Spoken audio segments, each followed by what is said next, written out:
우리 남편을 언제 다시 볼 수 있을까 뭐 이런 이야기 했다는 거 아니에요? 아 참말 토 나오려고 그래가지고. 볼 수 있어요.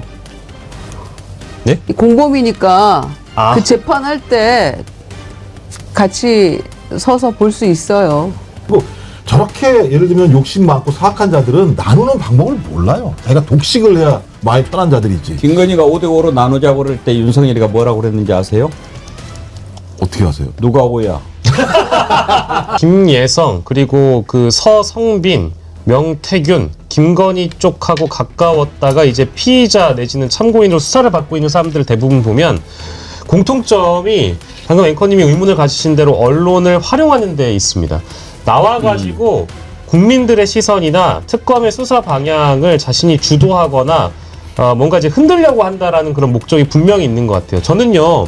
반클리프 3종 세트가 또 따로 있다고 하는데 반클리프 3종 세트랑 이거저거 포함을 하게 되면 지금 안 밝혀진 게 훨씬 더 많지 않을까.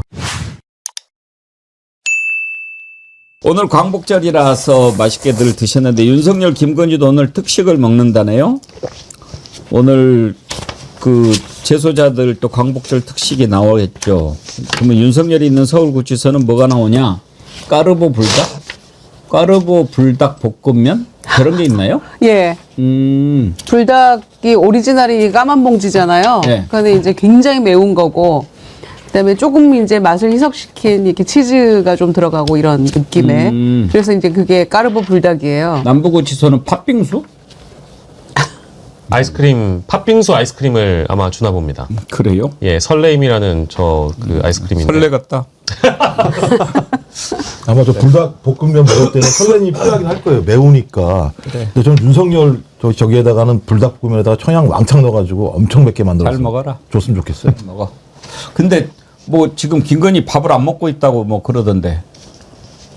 그렇게 알려졌는데 네. 변호인들은 안 먹는 게 아니고 못 먹고 있다. 잘 못 먹고 있다 이렇게 얘기하는데 그거나 뭐. 아 근데 참 저자들은요.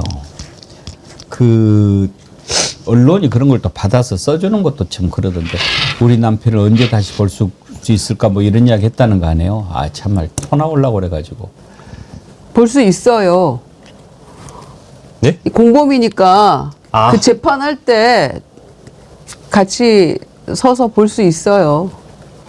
안 보려고 이렇게 얘기한 거 아니에요? 기다리면 돼요. 나도 보기 싫어 이제 이런 거 아니에요? 아니 근데 이거 분위기는? 이 기사 내용을 자세히 살펴보시면 김건희가 한 말을 변호인이 기자들에게 알려준 거란 말이에요. 전달을 한 거기 때문에 이거는 어디까지나 의도가 있다라고 보는 게 맞겠고요. 이건 뭐 동정론이라기보다는 이 안에 담겨 있는 내용 중에는 어쨌든 수사 과정과 조사 과정에서 김건희는 계속해서 본인이 몰랐다고 하고 자기는 아무것도 아니라고 합니다만은 특히 이제 앞으로 내란 특검 조사가 남아 있는 상황에서는 자기가 내란과의 그 선긋기는 반드시 해야 되는 그런 과제가 남아 있거든요. 그래서 그 전에 자신은 진짜 아무것도 아닌 힘없는 그냥 아내일 뿐이다라는 것을 강조하기 위해서 재차 동정론을 유발하기 위한 이런 목적의 메시지 전달이 아닐까 싶습니다. 그리고 근데 이게 저는 예. 벌써 시작이 됐어요. 김건희가 그 공천 문제 개입 같은 것도 마찬가지지 않습니까? 본인이 진술한 게 뭐냐? 이거 내가 한 게 아니라 남편이 시켰다 이렇게 그렇죠. 얘기를 해요. 그러니까 뭐냐? 나는 아무런 권한이 없어. 나는 그냥 예를 들면 일개 아무런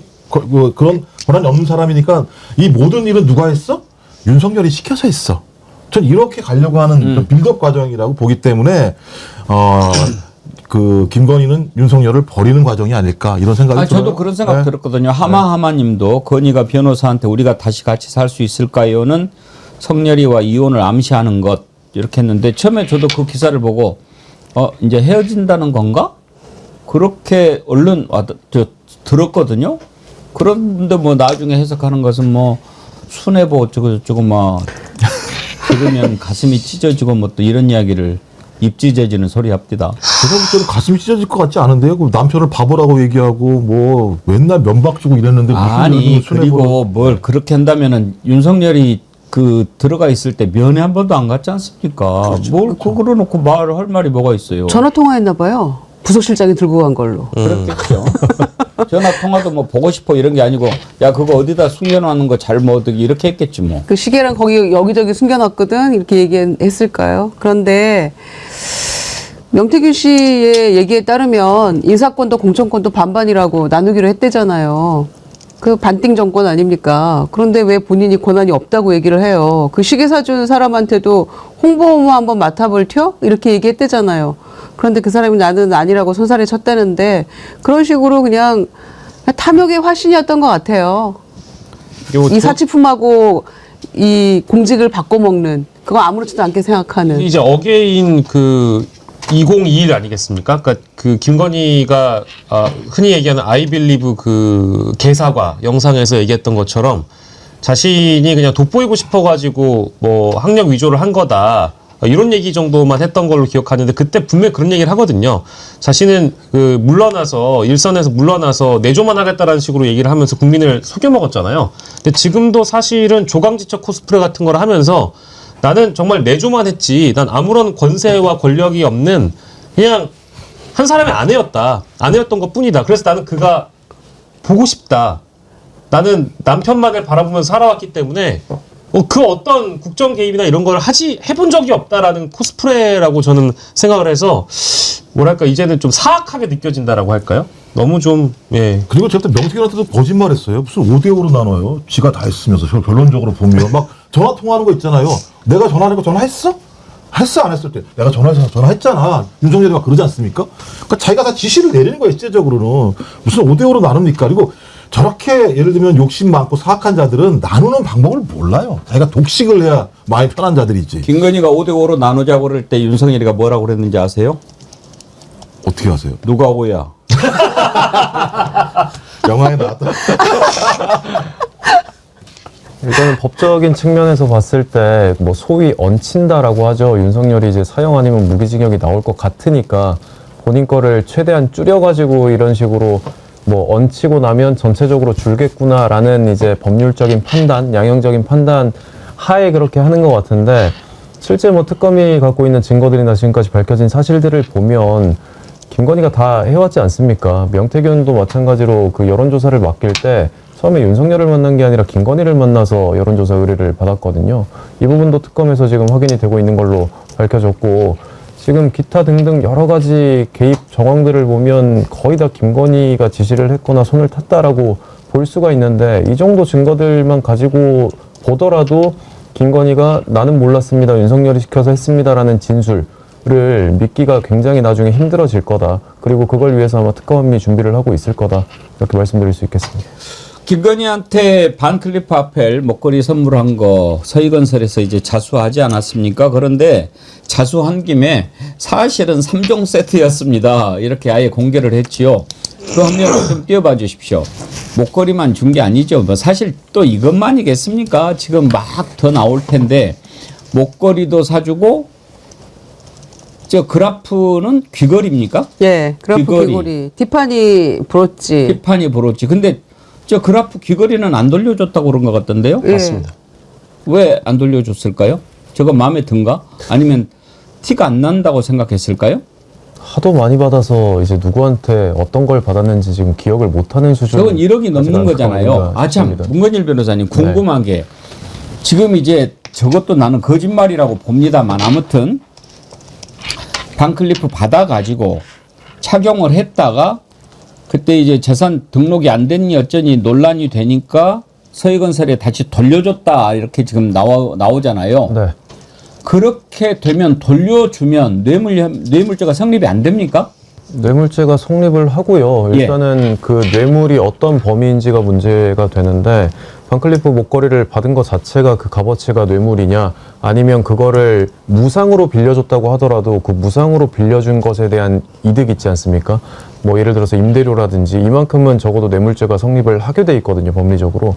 그렇기 때문에 그것도 사실 본인의 뭔가 혐의를 조금 줄여나가려는 이런 뭐 의도로 보이기는 하는데 실질적으로 그거에 대해서 뭐 서희건설이 지금 도와주고 있지 않은 상황이기 때문에 아마도 뭐 반박하기가 조금 힘들지 않을까 싶습니다. 아니 뭐 이봉관 회장이 직접 얘기했잖아요. 그거 주면서 인사청탁했다고. 그러면 인사청탁했으면 뇌물이지. 그리고 경제공동체나 마찬가지인 거니까 박근혜 때로 따져본다고 하더라도 윤석열과 김건희는 동일체라고 보고 거기에 한 건 뇌물을 받은 거나 마찬가지인 거죠. 인사청탁을 하면서. 받은 거죠. 다만 네. 그게 이제 어느 범위까지 일 거냐가 문제인 건데 사실 반클리프 목걸이만 뭐 있겠습니까? 지금 뭐 방송들을 보니까 뭐 3종 세트 이제 반클리프 3종 세트가 또 따로 있다고 하는데 반클리프 3종 세트랑 이거저거 포함을 하게 되면 지금 안 밝혀진 게 훨씬 더 많지 않을까라고 지금 생각을 하고 있습니다. 그 사진에 나와 있는 내용은 이제 지금 서희건설 쪽에서 실제 나토 3종 세트라고 일단은 뭐 언론에서 편의상 부르고 있습니다만은 사실 우리가 좀 기억을 더듬어 보면 2022년에 나토에 가서 그때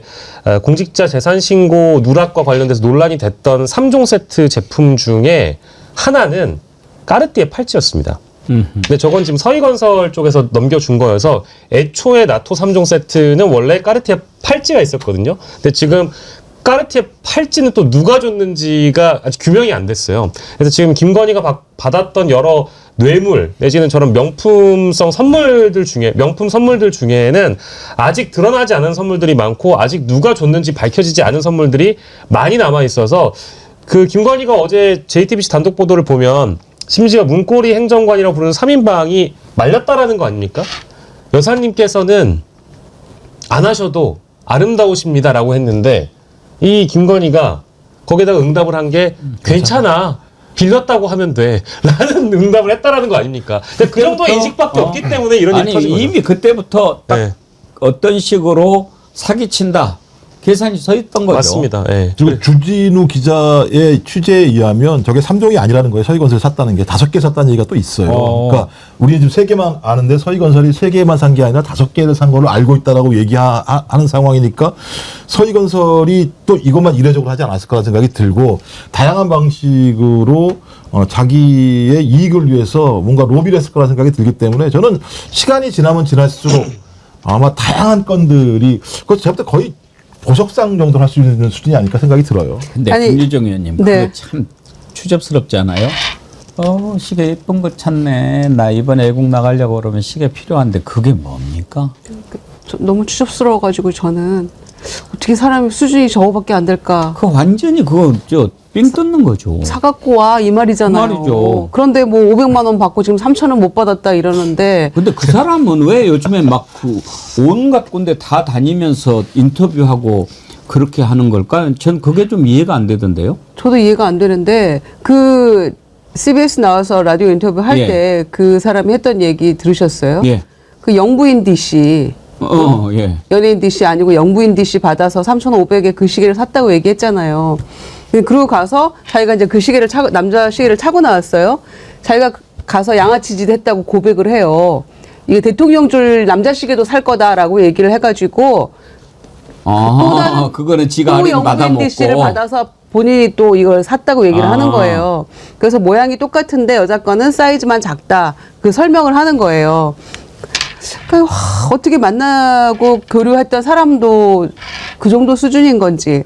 그리고 본인은 뭐 로봇계 경호처에 납품했던 거는 갑자기 윤석열 정권 들어서 아니고 뭐 그 이전부터 해왔던 거다. 그리고 뭐 별로 이득 본 것도 없다 이렇게 얘기를 하는데 김병주 의원님은 그렇게 얘기했잖아요. 사령대에도 거기도 방첩사에도 로봇계 거를 납품을 했다. 같은 업체인지는 확인해 봐야 되겠지만 그래서 이게 만약에 같은 데라면은 이거는 뭐 국방 비리로도 퍼질 수 있다. 이런 얘기까지가 나왔는데 사람은 이유 없이 사업하는 사람이 3,500만 원짜리 시계를 막 갖다 줍니까? 그리고 말이 계속 바뀌거든요. 처음에는 김건희 씨가 조금 돈을 줬다라고 얘기하고 뭐 다른 사람도 좀 보태고 했는데 이제는 그 얘기는 쏙 빠지고 500만 원 현금 줬고 3,000만 원은 못 받았다. 그런데 엄마가 돈이 많은데 최은순 씨가 감옥에 가 있으니까 감옥 갔다 나오면 주겠다 또 이렇게 설명을 했잖아요. 그런데 감옥 간 시점하고 이게 안 맞아요. 시점이 1년간 있다가 2024년에 5월 9일 날 최은순 씨가 석방돼서 나왔는데 그러면은 이 시계가 오고 갔던 시점은 2022년이란 말이에요. 그러면 아직 감옥 가기 전이거든요. 그러니까 이게 앞뒤가 안 맞아서 이 사람 얘기도 저는 다 믿을 수 없고 신빙성 떨어지는 것 같은데 어떻게 사람들마다 다 이런 수준의 사람들하고만 인적 네트워크가 구성이 돼 있는지 그리고 또 얘기하면 맨날 이제는 사이가 틀어져 가지고 뭐 그렇다. 그 집사도 얘기했잖아요. 2018년 이래로 사이가 틀어졌다, 나빠졌다. 그 잔고증명서 위조해준 다음부터 전화로 막 화내고 이랬다.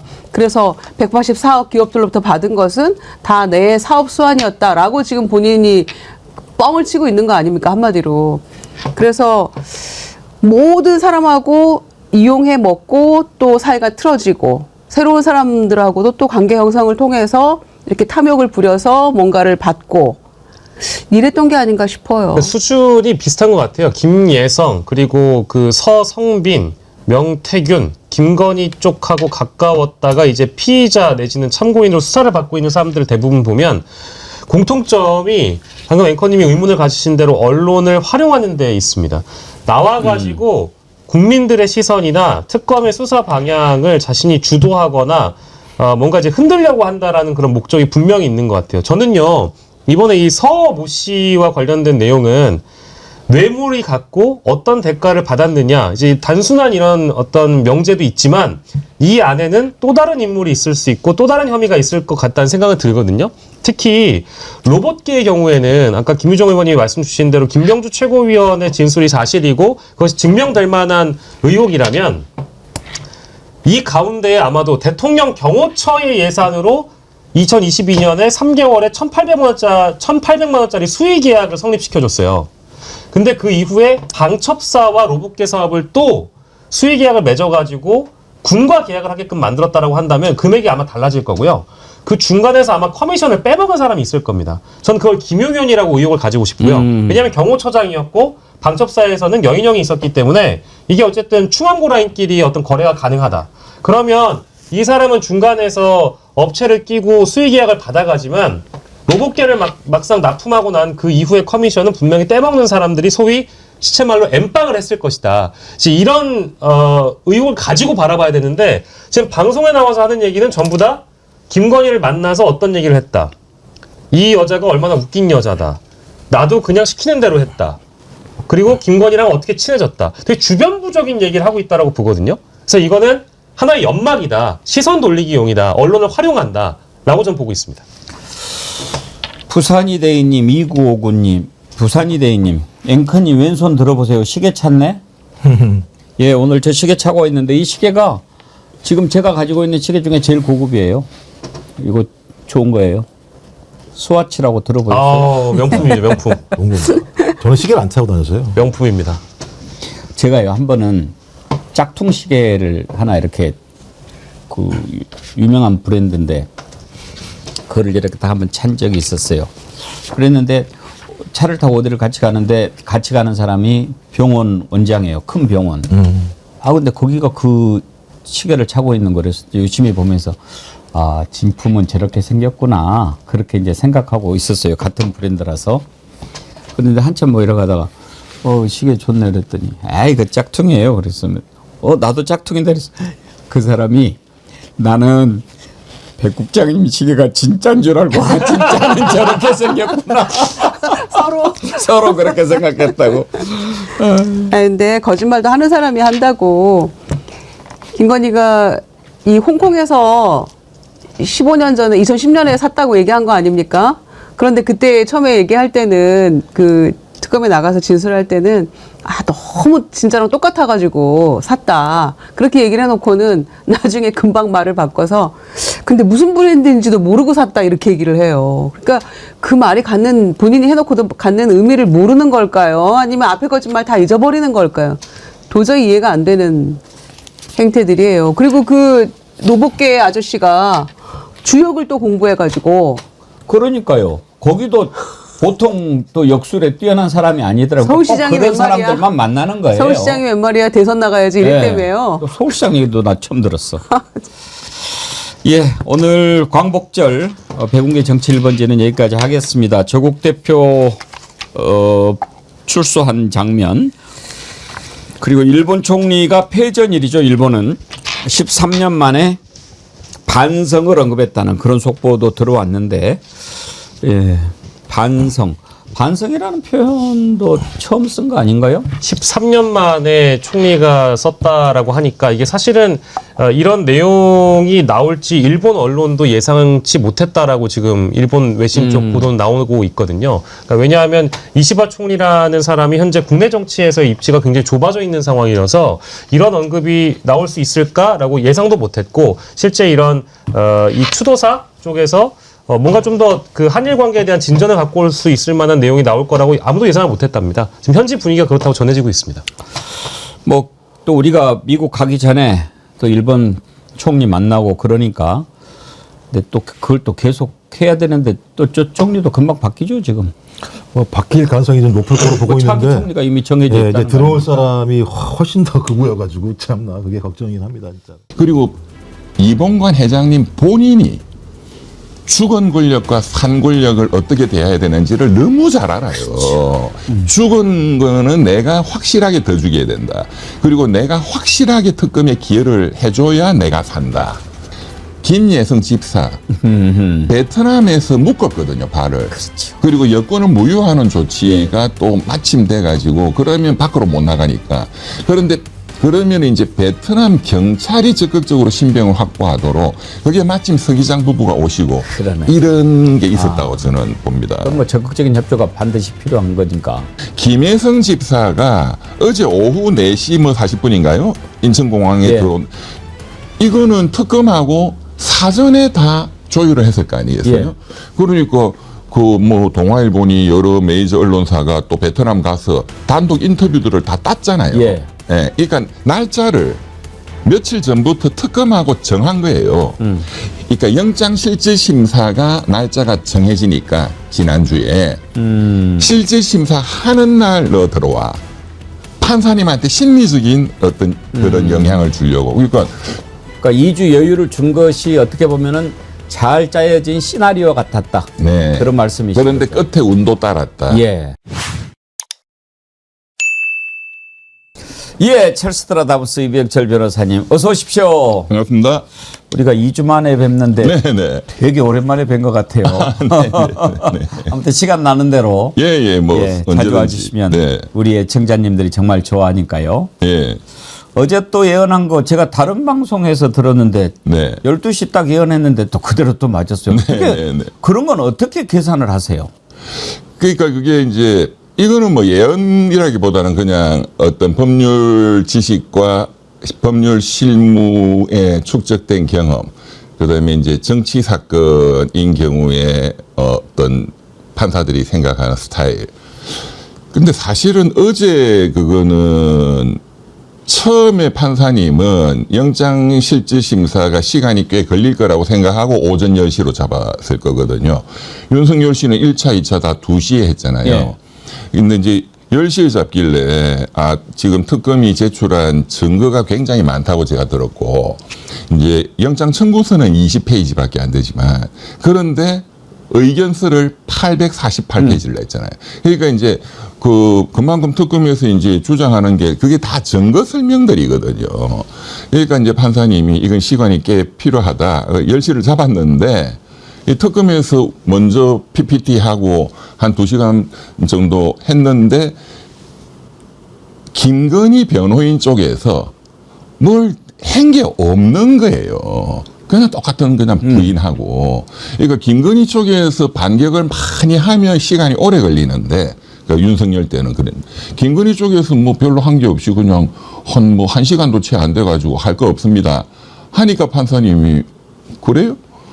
그러니까 이제 판사님이 이제 그 김건희 씨한테 이 목걸이 받은 적 있냐 하니까 없다. 예. 그런데 이미 실물과 증거는 다 그러게 말이에요. 제출돼 있는. 근데 그거를 김건희는 제출한 걸 몰랐을까요? 알죠. 예. 알았는데도 거짓말을 해요? 그러니까는 이제 여태까지 계속 부인을 해왔으니까.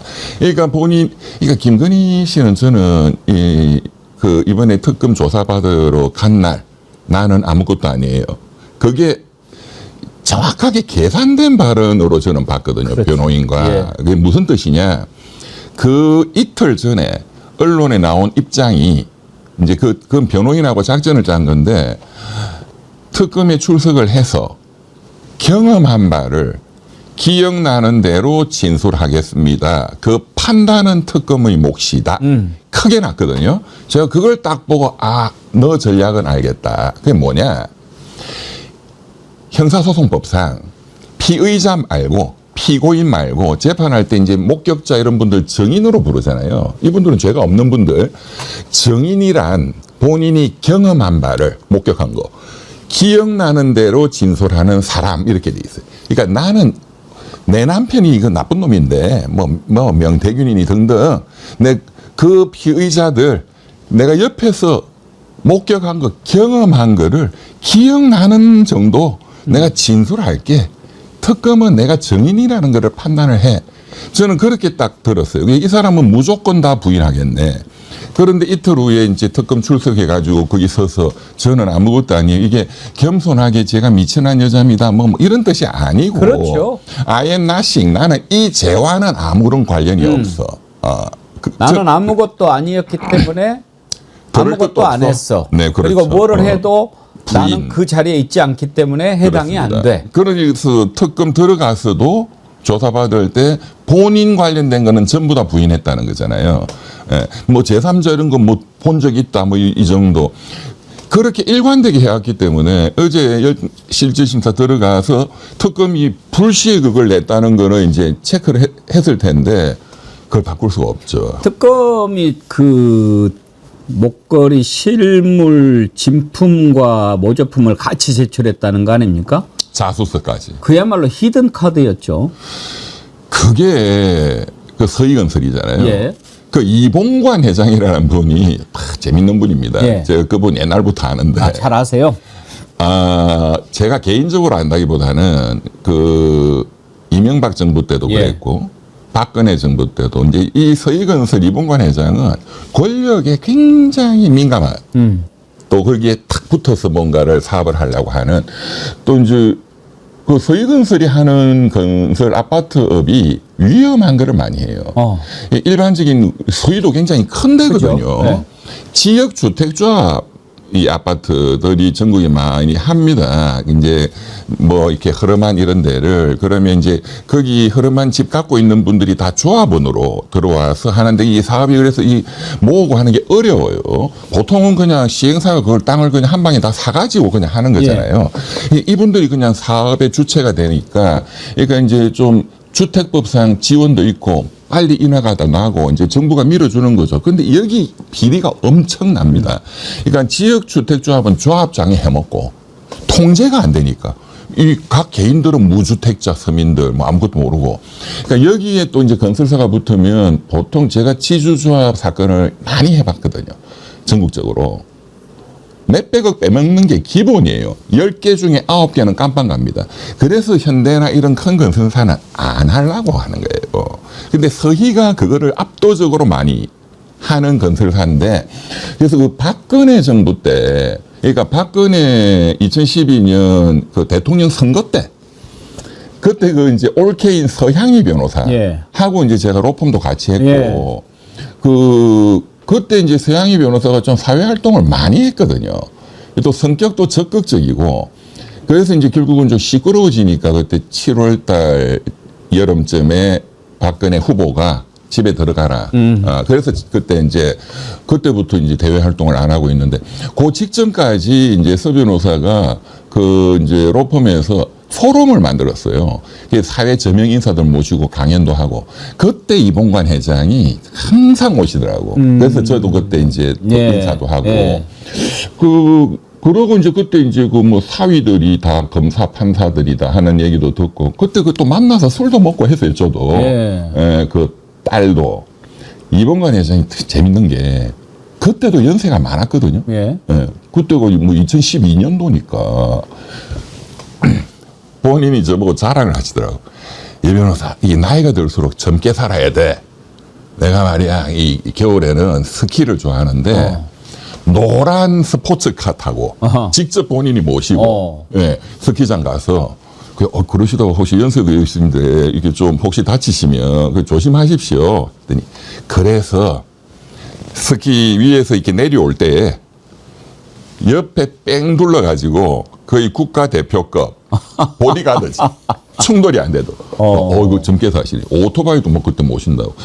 하여간, 그런데 이제 수의건설이 딱 나오는데, 이제 엊그저께 수의건설 양재동 그 사옥을 압수수색 했잖아요. 예. 그리고 바로 자수서를 냈잖아요. 예. 그거는 당연히 사위들이 그 판사 검사 출신들이니까. 그리고 이봉관 회장님 본인이 주건 권력과 산 권력을 어떻게 대해야 되는지를 너무 잘 알아요. 주건 거는 내가 확실하게 더 주게 된다. 그리고 내가 확실하게 특검에 기여를 해줘야 내가 산다. 예. 그거는 서희의 작품이라고 저는 봅니다. 예. 우리가 이렇게 해드릴게요, 특검님. 네. 결정타를 드릴게요.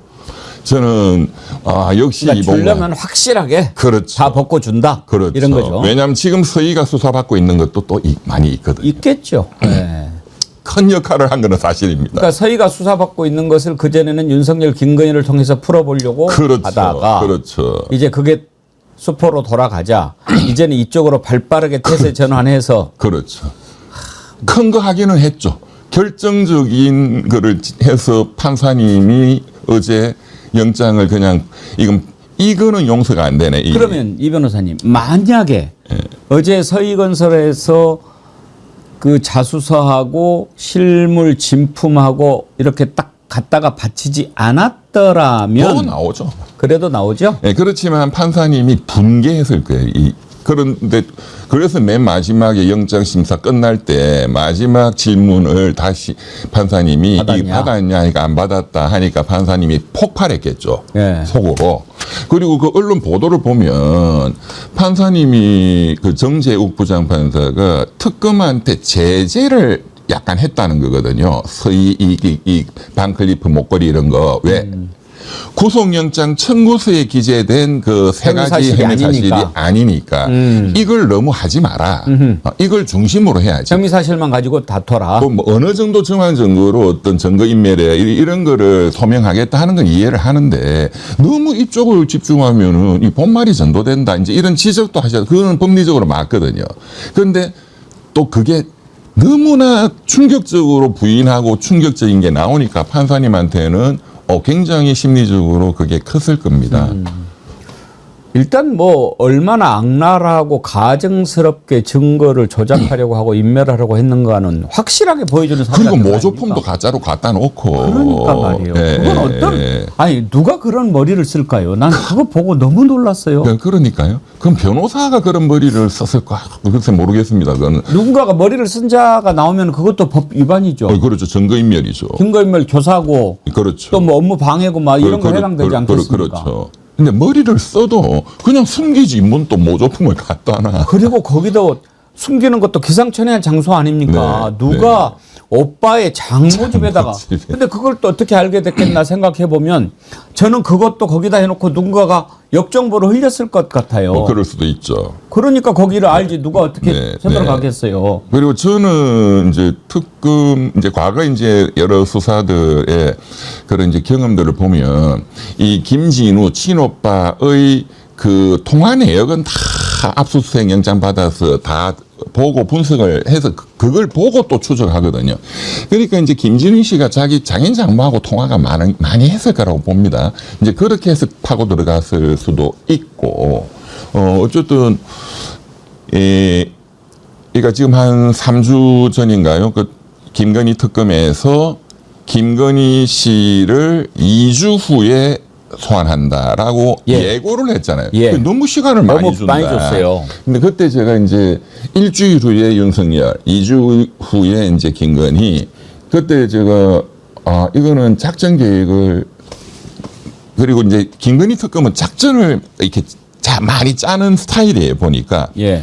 그리고 제가 이제 기자분들이나 또 여러 이렇게 들은 이 정보에 의하면. 지금 JTBC가 어제 보도한 게 그 4월 달에 이미 서희건설 목걸이 제보를 받고 취재를 시작했다는 거잖아요. 예. 그때 이미 특검도 그거를 이제 그 특검이 시작되자마자 이거를 알았다는 거예요. 예.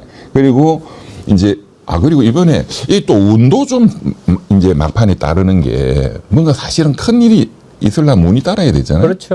예. 이번에 베트남 서기장 부부가 오셨잖아요.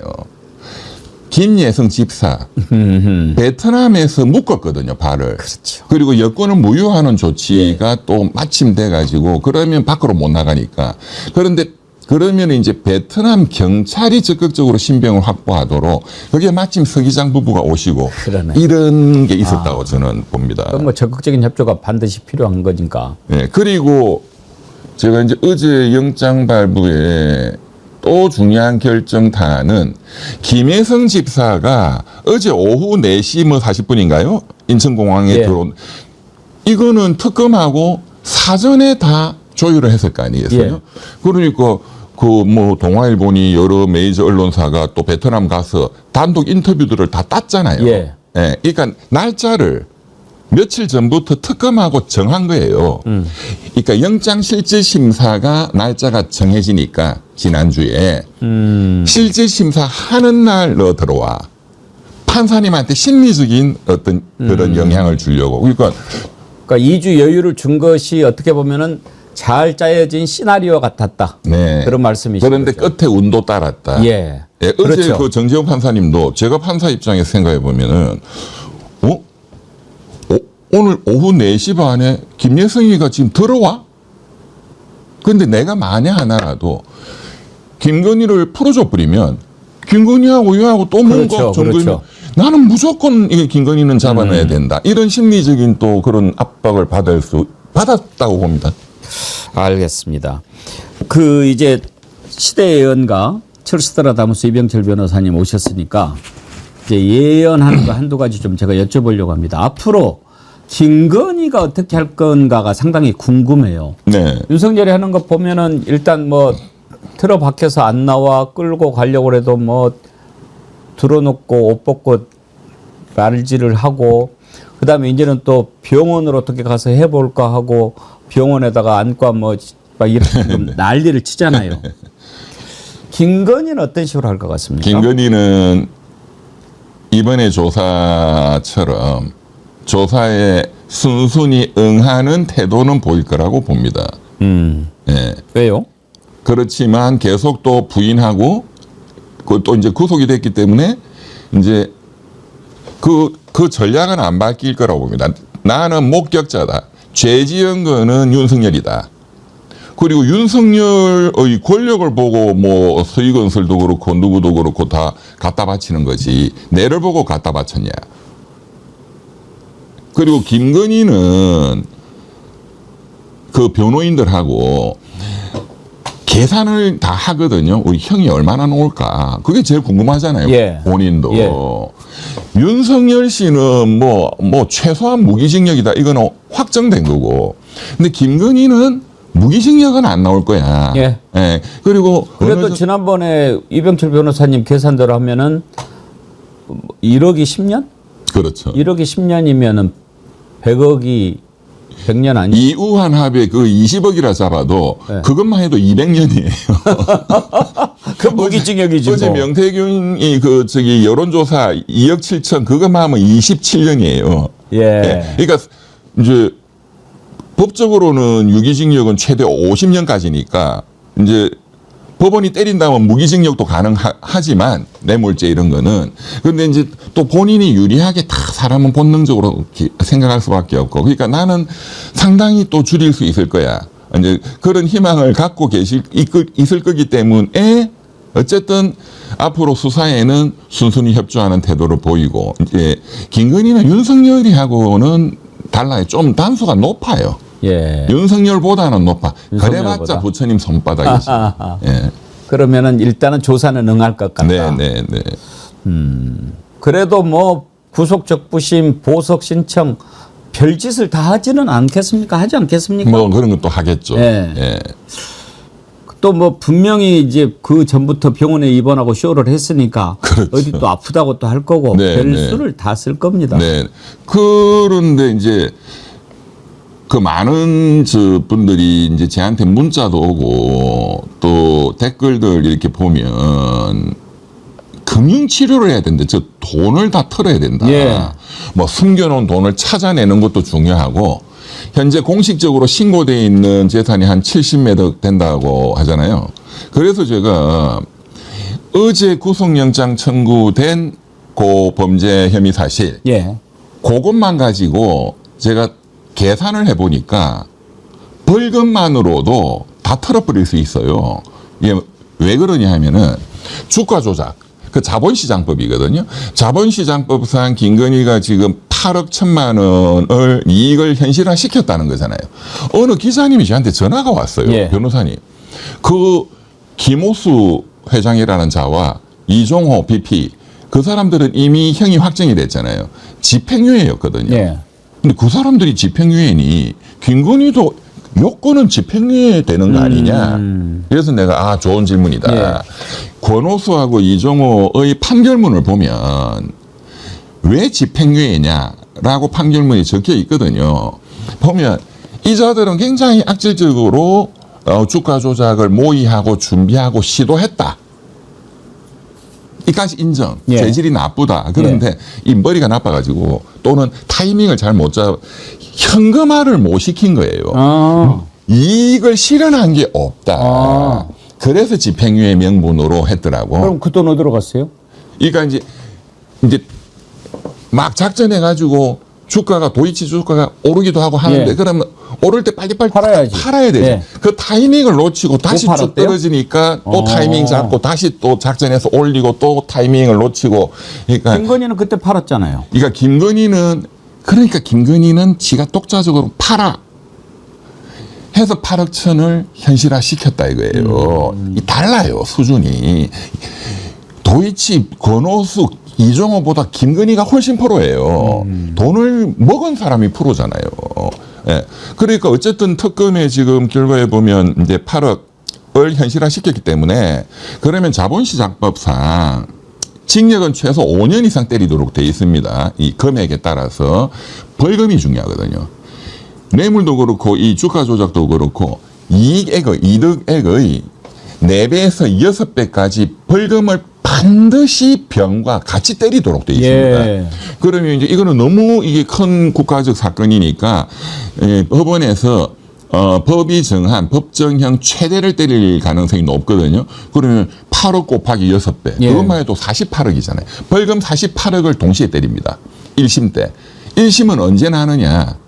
특검 법에 딱 규정을 해놨어요. 지금 지기현이처럼 질질 못 끌도록 지기현 재판은 내란 특검이 이 기소를 하기 전에 검찰 특수본에서 일단 기소를 먼저 했잖아요. 그러니까 이건 시간이 하세월로 끄는 거예요. 그런데 이제 우리 특검법에는 특검이 기소하는 사건은 1심은 무조건 6개월 내에 선고를 끝내도록 되어 있습니다. 그리고 2심, 3심은 3개월. 예, 그렇기 때문에 김건희 건은 이제 6개월 내에 끝나도록 어제 지금 이제 그 구속된 그림 빨리 이제 기소를 하면 이게 그러면 뭐 연말 되면 이제 내년 1월 달 정도 1월 정도 되면 지금 이 3건에 대한 1심 선고가 때려지거든요. 그때 요 자본시장법 위반은 최소한 8억 먹었다. 징역 5년. 그다음에 너 먹은 거는 다 뺏어 와야죠. 그게 아니고 5배를 6배를 때린다. 그러면 벌금 48억. 그다음에 이제 어제 그 명태균 씨 그 여론조사비를 안 낸 거. 예. 그 2억 7천. 이제 그것도 결국은 뇌물이잖아요. 그렇죠. 명태균이가 그 공짜로 하고 대통령 되고 대가로 김영선 공천 등등을 대가로 받은 거잖아요. 이게 이제 사전 뇌물죄거든요. 그런데 사전 뇌물죄로 어제 영장이 안 난 건 이거는 조사를 더 많이 이제 보강을 해야 돼요. 지금 윤석열이도 반드시 끌어내가지고 어쨌든 조사를 해야 되고 그래서 이제 그거는 좀 어제 뺐고 그냥 정치자금법 위반으로만 했는데 이것도 결국 뇌물죄로 추가 기소를 하건 공소장 변경을 할 겁니다. 이것도 뇌물죄고 그다음에 알선수재로 그 건진법사 예. 뭐 다이아 등등 이거는 이제 김건희가 민간인으로 받았다. 민간인의 뇌물죄가 알선수재죄예요. 이것도 그러니까 특가법, 특정범죄가중처벌법에 뇌물이 1억 이상 되면은 10년씩 때린다 하는 게 2조의 공무원의 뇌물죄가 있고 민간인이 공무원 팔아가지고 뇌물 먹은 게 바로 밑에 있거든요. 알선수재죄. 근데 이것도 결국은 윤석열이 때문에 주는 거잖아요, 전부. 그럼 이것도 결국은 윤석열이와 뇌물죄로 공동정범으로 공소장 변경이 될 거예요. 그러니까 과거에 최순실 민간인, 박근혜 대통령, 뇌물 받았다 공동정범으로 다 처벌을 한 것처럼, 자, 그러면 이유한 20억만 갖고도 이제 특가법은 벌금을 반드시 같이 때리는데 예. 몇 배를 때리느냐? 뇌물 먹은 거에 5배를 때리도록 돼 있어요. 5배. 그러면 여론조사비 2억 7천, 그 5배 하면 13억이거든요. 이유한 20억이라 치고 이거 하나만 갖고도 곱하기 5배 하면 100억이에요. 나머지도 또 엄청 많고. 어느 정도나 나올지 이제 짐작이 되는데 궁금한 거 한두 가지 좀 짧게 네. 여쭤볼게요. 이완합액 얘기하셨는데 지금 반클리프 목걸이라든지 콘스탄트 시계라든지 이것 자체도 사실 엄청나지만 1억이 안 되잖아요. 근데 이완 그림은 20억 막 이렇게 나온다는 거 아닙니까? 네. 이거는 일단 국지 않습니까? 네. 누가 줬을까요? 누가 줬냐? 이게 중요하겠죠. 예. 이 정도 줬을 때는 아까 지금 뭐 몇 배 얘기했는데 누군가 뇌물을 줄 때는 1,000만 원 바치면 1,000만 원만 기대하겠습니까? 곱하기 100이죠. 그렇죠. 그럼 20억을 했을 때는 그야말로 최소한 엄청- 1,000억대, 2,000억대. 예 그런 건데 이건 대기업이라고 봐야죠. 대기업 아니면 대기업 못지않은 그만큼의 이 현금 자산 이런 게 많은 어떤 개발업자. 그러니까 이 정도 급으로 때릴 수 있는 거는 재벌 아니면 개발 사업. 그런 사람들 수천억을 하니까. 예. 예.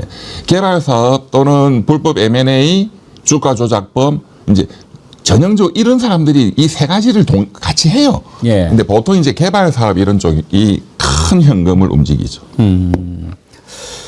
그러면은 그 중에 하나 이제 이것도 뭐 조사해보면 나오지 않겠습니까? 이런 정도 큰 규모는 경로가 파악이 그것도 어느 정도 경도가 나왔잖아요. 예. 이 진품, 이 점으로부터. 예. 그 홍콩 경매에서 예. 한국의 인사동의 모 인사가 사서 예. 제가 그랬잖아요. 이거를 한국에서 돌릴 수 있는 갤러리는 정해져 있다. 예. 그 인사동 모 갤러리에서 이게 하여간 나왔다. 유통이 됐다. 그러면은 지금은 다 파악이 끝난 거죠. 그렇겠죠. 20억이 넘는 것을 쉽게 감출 수는 없을 거고. 두 번째로 그 콘스탄틴 시계를 줬다는 서모 씨. 네네. 그 사람이 일단 지금 주장하기로는 막 이제 말이 왔다 갔다 해요. 뭐 돈을 뭐 네네. 헌돈으로 받았다. 뭐 나는 뭐 싸게 사줬다. 그리고 로봇계 그 사업도 손해봤다. 막 이렇게 이야기하는데 이 양반이 실제로 그거를 갖다 주면서 얻으려고 했던 거는 뭘까요? 이권이죠. 어떤 이권이? 지금도 언론 나온 거는 그 뭐 시범 사업으로 이 대통령실 경호처하고 뭐 1,800만 원 뭐 그거는 그냥 시범이고 일단 나온 것만 해도 8억짜리 미국에서 그런 그 로봇계 이런 거 수입하는 업자예요. 예, 그러니까 오파상이죠, 오파상. 수입해 와가지고 자기가 경호실하고 또 여러 경호 이제 국가기관 관련된 그런 거 하는 이제 수의계약 8억짜리를 하려고 했다가 무산됐다. 그럼 8억짜리만 있을 리가 없거든요. 그런 독점 사업을 해서 오파상은 절반 남겨 먹거든요. 그러면 1,800만 원? 이 사람이 그러잖아요. 뭐 김건희 씨 또 이거 대선 때도 이 사람이 뛰었고, 이 사람도 저희 취임식 때 왔다. 서희건설도 다 왔다. 예, 예. 취임식 명단만 확보하면 거기가 다 물박복이 아닙니다. 김건희 사람 만났는데 그 앞에서 가르침 탁탁 뱉은 걸로 그 인간됨이 어떤지 우리가 알 수 있는 겁니다. 서울의 소리에서 김건희 구속 기념으로 그동안에 공개 안 했던 가르침 뱉는 영상을 공개했더라고요. 한번 보시죠. 아이고. 뭐 그렇게 하고 이제 중요한 거는 그런 디테일한 문제가 아니라 우리나라 정치가 너무 정쟁으로만 너무 빠지니까 이게 제가 그렇게 하면 당연한 거잖아요. 근데 그렇게 보셔도 저 구구들은 서로가 이제 미쳤어요. 자기들 입장에서는 그렇게 하면 당연한 거잖아요. 근데 그렇게 보셔도 저 그러니까 해명을 했죠. 처음에 윤석열이가 네. 민주당으로 정치를 하려고 그랬습니다. 본인이 대통령으로 바로 나가기 전에는 문재인 정부에서 서울시장 정도를 노린다. 목걸이에 가려져 가지고 김건희와 윤석열이 이 나라를 어떻게 해먹으려고 했던가 하는 것을 놓치면 정말 큰 실수를 한다. 자기를 살려달라라는 다른 사람들에게 대한 SOS. 안 그러면 다 너네들도 다 분다. 많은 교단의 윗자리에 있는 사람들도 그 무당끼리의 서로 통함이라는 걸로 그래서 김건희가 여기에 더 의존하고 빠져들었을 것이다. 김건희의 집사로 불리는 김예성이 KBS의 인터뷰물을 보면은 이쪽에 있는 사람들은요. 화무 11홍이라는 말을 불문율 같은 말이에요. 절대 근처에 가지 않습니다. 근데 이게 김건희가 한 말이랑 그 단어가 똑같은 단어를 썼잖아요. 전 여기서 김건희한테 컨펌을 받고 그림자로 V0로 지내니까 너무 걸리적거리는 게 많은 거예요. 너무 제약이 많은 거예요. 그러면 윤석열이랑 짜서 진짜 내가 대통령이 돼야 하는 길이 뭘까? 선거로는 불가능하다. 그러면 비상경밖에 없다. 오늘 김건희가 이제 특검 조사를 받으러 출석을 했는데 궁금했어요. 이제 김건희 수갑찬 모습 볼 수 있을까 궁금했는데 우리가 볼 수가 없었습니다. 그 호송차 타고 바로 이렇게 들어갔는데 일단 그 장면을 한번 볼까요?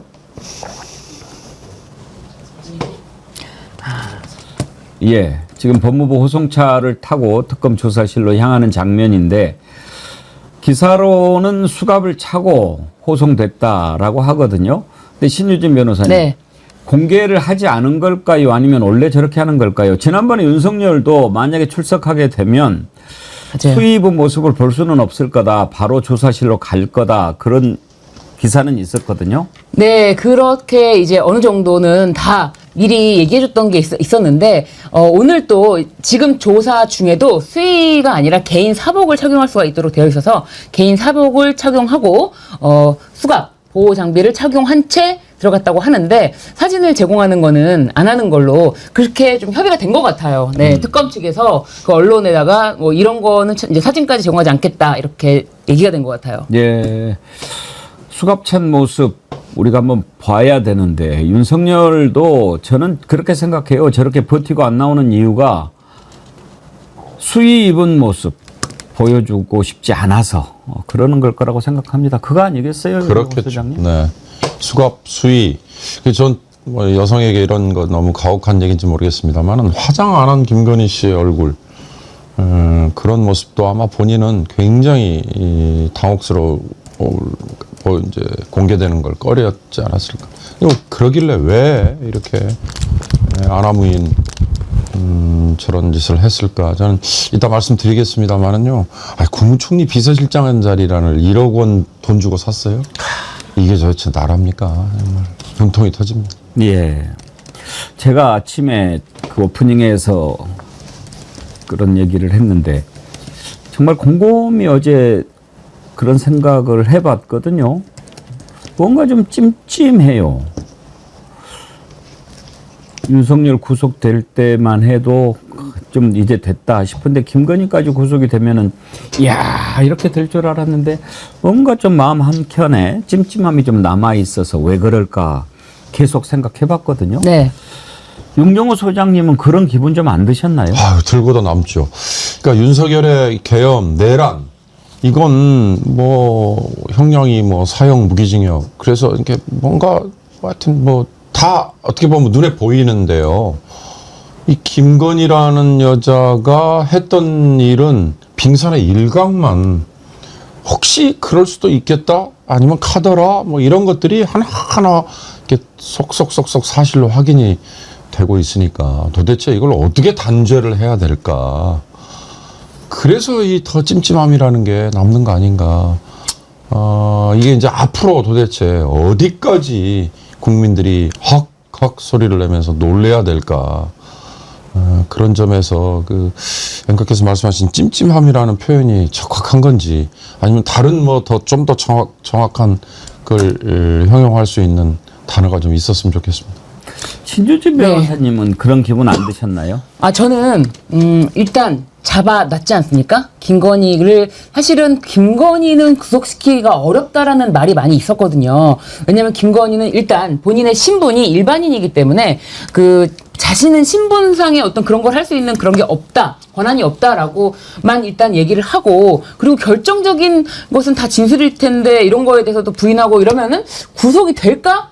이런 생각을 하시는 분들이 꽤 많았어요. 그런데 막상 구속영장 실질 심사에 특검이 목걸이를 서희건설로부터 받아서 그것을 직접 전달했다라고 하는 자수서까지 함께 제시하면서 전격적으로 김건희가 자신은 받지 않았다라고 하면서 거짓말을 영장 판사에게 거짓말을 하면서 그렇게 사실은 구속이 됐습니다. 구속이 된 것 자체가 굉장히 드라마틱한데 김건희의 실질적인 어떤 권력의 실세로서 무엇보다도 계엄, 비아폰을 A급으로 받아서 모든 사람과 통화할 수 있는 정도의 그 비아폰을 사용하면서 계엄에는 어느 정도 관여했을까? 계엄을 모른다는 거는 우리가 받아들일 수가 없잖아요. 이 계엄이라는 이 시스템 자체를 착착착착 진행하는 과정에서 김건희의 제가 봤을 때는 모르긴 몰라도 거의 컨트롤 타워 중에 한 명이 아니었을까 싶은데 김건희의 이름이 거기서 아직 안 나오고 다른 것으로부터 구속이 되니까 그런 점에서 앵커님께서 약간 이거 수사가 방향성을 결국엔 잘 맞춰가는 걸까? 이제 그런 궁금함이 아닐까 싶은데요. 저는 칼이라고 봅니다. 저는 요즘에 이제 목걸이가 아주 화제가 되고 있지 않습니까? 네. 이걸 참 경계해야 된다고 생각합니다. 목걸이 이건 아무것도 아니거든요. 그런데 지금 온통 김건희 나토 목걸이에 관심이 쏠려 있습니다. 목걸이 이게 무슨 문제가 되겠습니까? 그게 그렇게 뭐 대단합니까? 이건 아무것도 아닌데 자칫 목걸이에 가려져 가지고 김건희와 윤석열이 이 나라를 어떻게 해먹으려고 했던가 하는 것을 놓치면 정말 큰 실수를 한다. 특검은 이건 아무것도 아니다라고 생각하고 지금 목걸이의 그 실물까지 이렇게 확보해서 이봉관 회장 자수서도 받고 이렇게 한 것처럼 양평 고속도로 특혜 의혹이라든지 지금 김건희를 둘러싸고 있는 수많은 의혹들 하나하나 다 밝혀내야지 자칫 목걸이에 눈이 멀어가지고 다른 걸 놓치면 안 된다고 생각합니다. 맞습니다. 앵커님 100% 공감하는데요. 제가 최근 MB 스트리트 팀하고 인터뷰를 했는데 기자님이 똑같이 물어보시더라고요. 국무총리 비서실장 목걸이 한 1억 주고 이렇게 된 거랑 서울 양평 고속도로랑 비교 좀 해달라고. 처음에는 그래서 제가 무슨 말인가 했는데 바로 그런 지적이 같은 겁니다. 사람들이 지금 어떻게 보면 굉장히 자극적이잖아요. 최재형 목사님의 디올백, 샤넬 앙수, 완전 명품 지금 중독됐다는 이야기가 나오니까. 그 다음에 저도 정말 처음 들어봤는데요. 바쉐론 콘스탄틴 시계 이거 5천만 원짜리 영부인이 하나 가고 싶다더라 했다. 재밌거든요. 근데 여러분 이것은 빙산의 일각입니다. 그리고 정말 해서는 안 될 짓이죠. 1억 안팎으로 매간매직하는 완전히 황당한 싸구려 범죄인데 우리가 이채양명주라고 했을 때 거기는 수없이 많은 사람들의 목숨이 달려있고 특히 양평 고속도로 같은 경우는 정말 수백억이 넘는 특혜를 노리고 인수위 초창기부터 용역업체를 꼬셔가지고 압박 또는 꼬셔가지고 대규모 정말 권력형 비리를 저질러고 했는데 이건 거의 지금 밝혀진 게 없잖아요. 국토부 간부가 용역업체한테 시켰다. 이 진술만 지금 하나 나와 있는 상태인데 본류는 따로 있다. 정말 나라를 국민을 얼마만큼 파괴하고 괴롭히고 특혜를 누렸나 이 부분을 우리가 직진해야 된다. 그래서 그런 면에서 지금 특검이 관저 이전으로 이제 다시 무게 중심을 이건 잘하는 거라고 생각합니다. 확인이 가능한 것부터 하나씩 해서 국민들의 공분과 관심과 지지를 키우고 그 다음에 가장 이제 정말 말도 안 되는 대규모 범죄로 이제 직진해야죠. 예. 김승수님, 백운경과 선생님, 전에 최 목사님 아크로 방문했을 때 옆에서 명품 쇼핑백 들고 대기하던 인간 특검에서 수사 안 합니까? 지금쯤 그놈들 명품 뇌물 주고 한 자리 하고 있을 것 같은데 특검 수사 때 이런 것도 철저히 수사했으면 합니다. 그렇죠. 이제 하나하나 다 드러날 텐데 이제는 명품백으로 맨 처음 이제 김건희의 그런 행태가 드러나긴 했지만 하나하나 다 나올 거라고 생각합니다. 김박박디라라님. 광복이 된 지 80년이 넘었으나 아직 친일파 재산 환수 암약하는 뉴라이트 세력들 있습니다. 특히 김태효, 김형석, 김낙연, 박지향 등의 신친일파 세력이 국가기관에서 자리를 차지했고 지금도 몇 명은 그대로 있습니다. 백운계 정치 1번지에서 공론화해 주시면 감사하겠습니다. 정말 이런 자들 그대로 있는 거 말이 안 되죠. 내일 광복절 때 이런 내용 한번 좀 다뤄보도록 하겠습니다. 변함없이 님께서 슈퍼챗 또 보내주셨네요. 아까 정어리 파이팅님이 8만 원 보내주셨는데 와우. 8만 원 또 보내주시면서 잠깐 짬내요. 정어리 화이팅 꼬리 잡습니다. 정어리원 여러분 100만 함께 갑시다 하셨는데 예 감사합니다. 오늘 아침 댓글에 변함없이 님 잠깐 뭐 일이 있어서 못 오신다고 했던 것 같은데 이렇게 슈퍼챗 보내주시고 예 감사합니다. 김건희, 윤석열 두 사람이 동시에 구속이 되면서 재미있는 것들이 많이 올라왔어요. 먼저 중앙일보 만평이던데요. 아 그게 중앙일보 만평이 아니고 이번에 김건희 수용 번호가 4398이잖아요. 그 4398을 가지고 만평 한 거 한번 좀 보실까요? 재미있었어요. 4398 수용 번호인데요. 아니 그거 말고 그 만평 있지 않습니까? 김건희 그 수입고 4398인데 4398 아니 4398 뜻을 그 설명한 그 만평이 있었는데요. 먼저 그러면 지금 준비된 것부터 먼저 보여주세요. 김건희 수용 번호하고 윤석열 수용 번호 두 개 합친 거 그거 방금 띄운 거 한번 보여주세요. 참 재미있었어요. 김건희 윤석열 수용 번호가 3617이죠. 그리고 김건희 수용 번호가 4398인데 그거를 합쳤어요. 그랬더니 8015가 되는 거예요. 이야. 8.15 80주년이지 않습니까? 어쩌면 또 이렇게 딱 맞아떨어지는지 이런 거를 또 찾아내는 우리 국민들. 야. 안영걸 소장님 대단하지 않습니까? 네. 아마 이제 그 초유의 사태지만 대한민국을 파괴하고 국민들을 나락으로 빠뜨린 자들에 대한 국민들께서 카타르시스도 느끼면서 이제 시작이다. 그러면서 더 신을 내기 위해서 우리 대한민국이 국민들이 여러분 풍자와 해악의 민족 아닙니까? 골개미가 있는 민족입니다. 골개미. 아마 풍자 해악을 이렇게 연구를 많이 하신 것 같아요. 계속 여러분 좀 더 연구해 주십시오. 제가 좀 웃으면서 투쟁하고 싶습니다. 그리고 이제 김건희 수용번호 4398을 풀어본 만평이 있는데요. 자, 저것도 재밌어요. 4는 사리사욕, 3은 3대 특검, 9는 구속수감, 8은 팔자련이. 사리사욕, 3대 특검, 구속수감, 팔자련이. 4398을 만평으로 사행시로 풀어냈어요. 네. 신희진 변호사님. 그렇습니다. 그리고 이제 권불 10년, 화무 11홍이라는 뜻이 말이 있는데 권불 10년이 아니라 김건희는 권불 3년, 3년이다라는 좀 권불 3년 김건희 이렇게 아예 헤드라인을 뽑은 기사도 있더라고요. 권불 3년. 권불 3년 화무 11홍. 근데 정말 화무 11홍이라는 말을 김건희가 직접 영장 실질 심사 때 했거든요. 예, 그 말을 직접 언급을 했어요. 본인이. 그런데 같은 날 8월 12일에 공개된 김예성, 김건희의 집사로 불리는 김예성이 KBS의 인터뷰를 보면은 그 자도 똑같이 화무 11홍이라는 단어를 언급합니다. KBS 기자가 IMF 설립과 관련해서 김건희 여사를 관계자들이랑 소개해준 적이 있냐, 소개받은 적이 있냐 이렇게 이야기를 물어봤는데 이 김예성이라는 자의 답변이 인기도 없는 정보에 누가 뭐 소개를 받으려고 합니까? 이쪽에 있는 사람들은요 화무 11홍이라는 말을 불문율 같은 말이에요. 절대 근처에 가지 않습니다. 근데 이게 김건희가 한 말이랑 그 단어가 똑같은 단어를 썼잖아요. 저는 여기서 김건희한테 컨펌을 받고 대답할 것을 준비해서 KBS와 인터뷰를 한 게 아닌가? 그런 의문이 들더라고요. 네. 네. 불향랑님.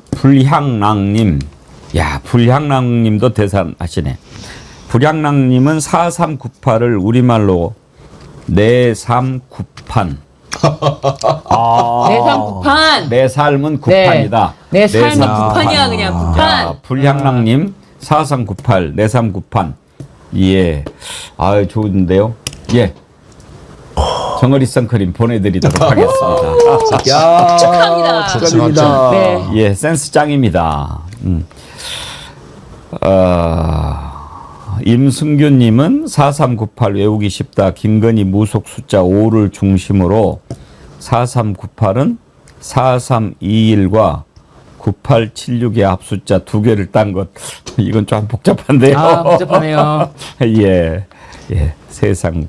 아, 대동세상님은 4398 세상 구판.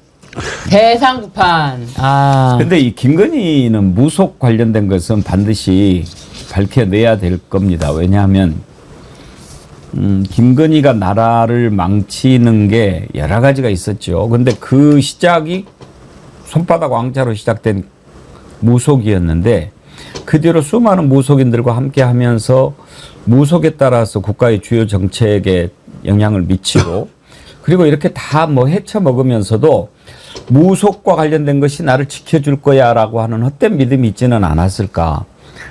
제가 오늘 아침에 CBS 김현정 뉴스쇼에 그 서성빈이라고 콘스탄틴 네. 예. 그 시계 바쉐론 콘스탄틴. 예. 그 사람이 출연을 했더라고요. 근데 이 양반은 뭐 아주 토커티브예요. 엄청 말을 많이 하는데 예. 이 양반도 무속이 관련된 그러니까요. 사람이 본인이 아세요? 아니요 본인이 스스로 이렇게 얘기했잖아요. 본인이 스스로 자기랑 김건희 씨와 영적인 그런 교감, 영적인 대화 그런 이야기를 본인이 스스로 인터뷰 때 이야기를 하고 할 정도로 화무시비롱이라는 말과 함께 제가 봤을 때는 그쪽에서는 영적인 거 없으면은 일단 접근이 안 되나 하는 그런 생각이 좀 듭니다.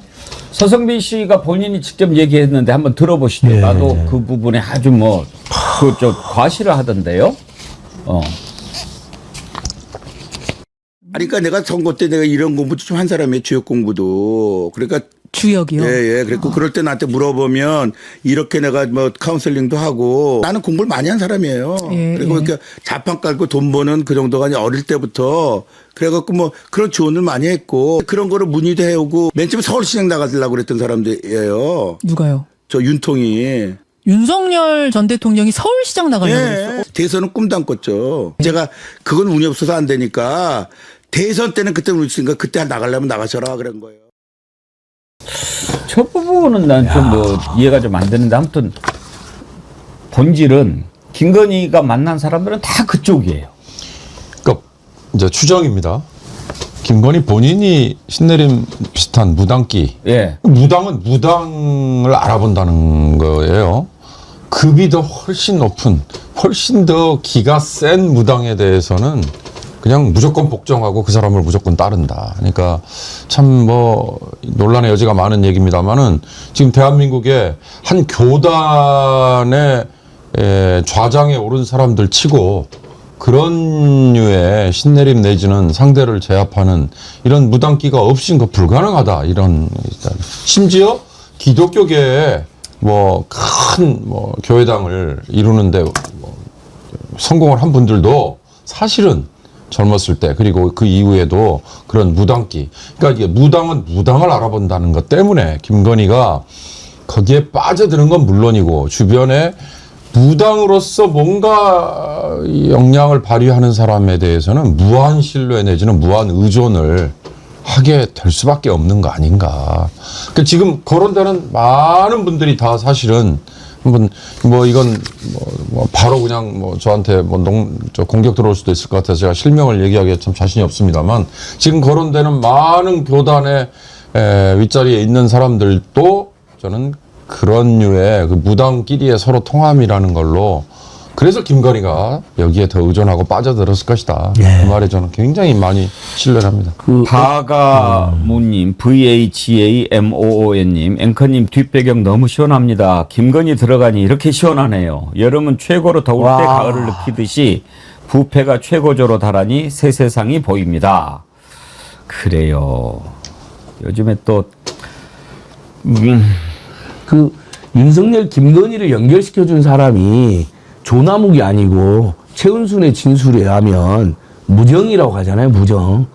이 사람도 무당이라는 거거든요. 스님이란 하지만. 그다음에 김건희의 가장 강력한 영향을 그동안 끼친 사람은 사실은 천공보다는 건진이었다는 게 평가가 많았거든요. 그리고 건진의 또 스승도 이제 뭐 일광조계종인데 아마타레스 뭐 이런, 그러니까 온갖 사이비 잡신 주술 세력은 모두 모아서 그 기운으로 지들이 검찰청 정도 되고 대통령이었다고 생각하기 때문에 그 기운이 지를 비워진다고 착각하고 살았던 것 같아요. 그러니까 이제는 아픈 척도 하지만 실제로 체념, 그 수없이 많은 위대한 신들이 다 어디로 가버렸나.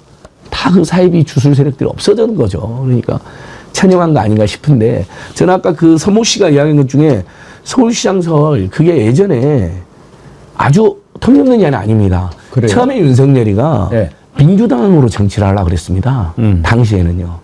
왜냐면 민주 진보 세력한테 지를 받았잖아요. 쟤들도 속았고. 그러면 본인이 대통령으로 바로 나가기 전에는 문재인 정부에서 서울시장 정도를 노린다. 이런 이야기도 있었거든요. 왜냐하면 처음에 바로 대통령으로 하는 건 저 서울 씨도 그러잖아요. 너무 큰 거야.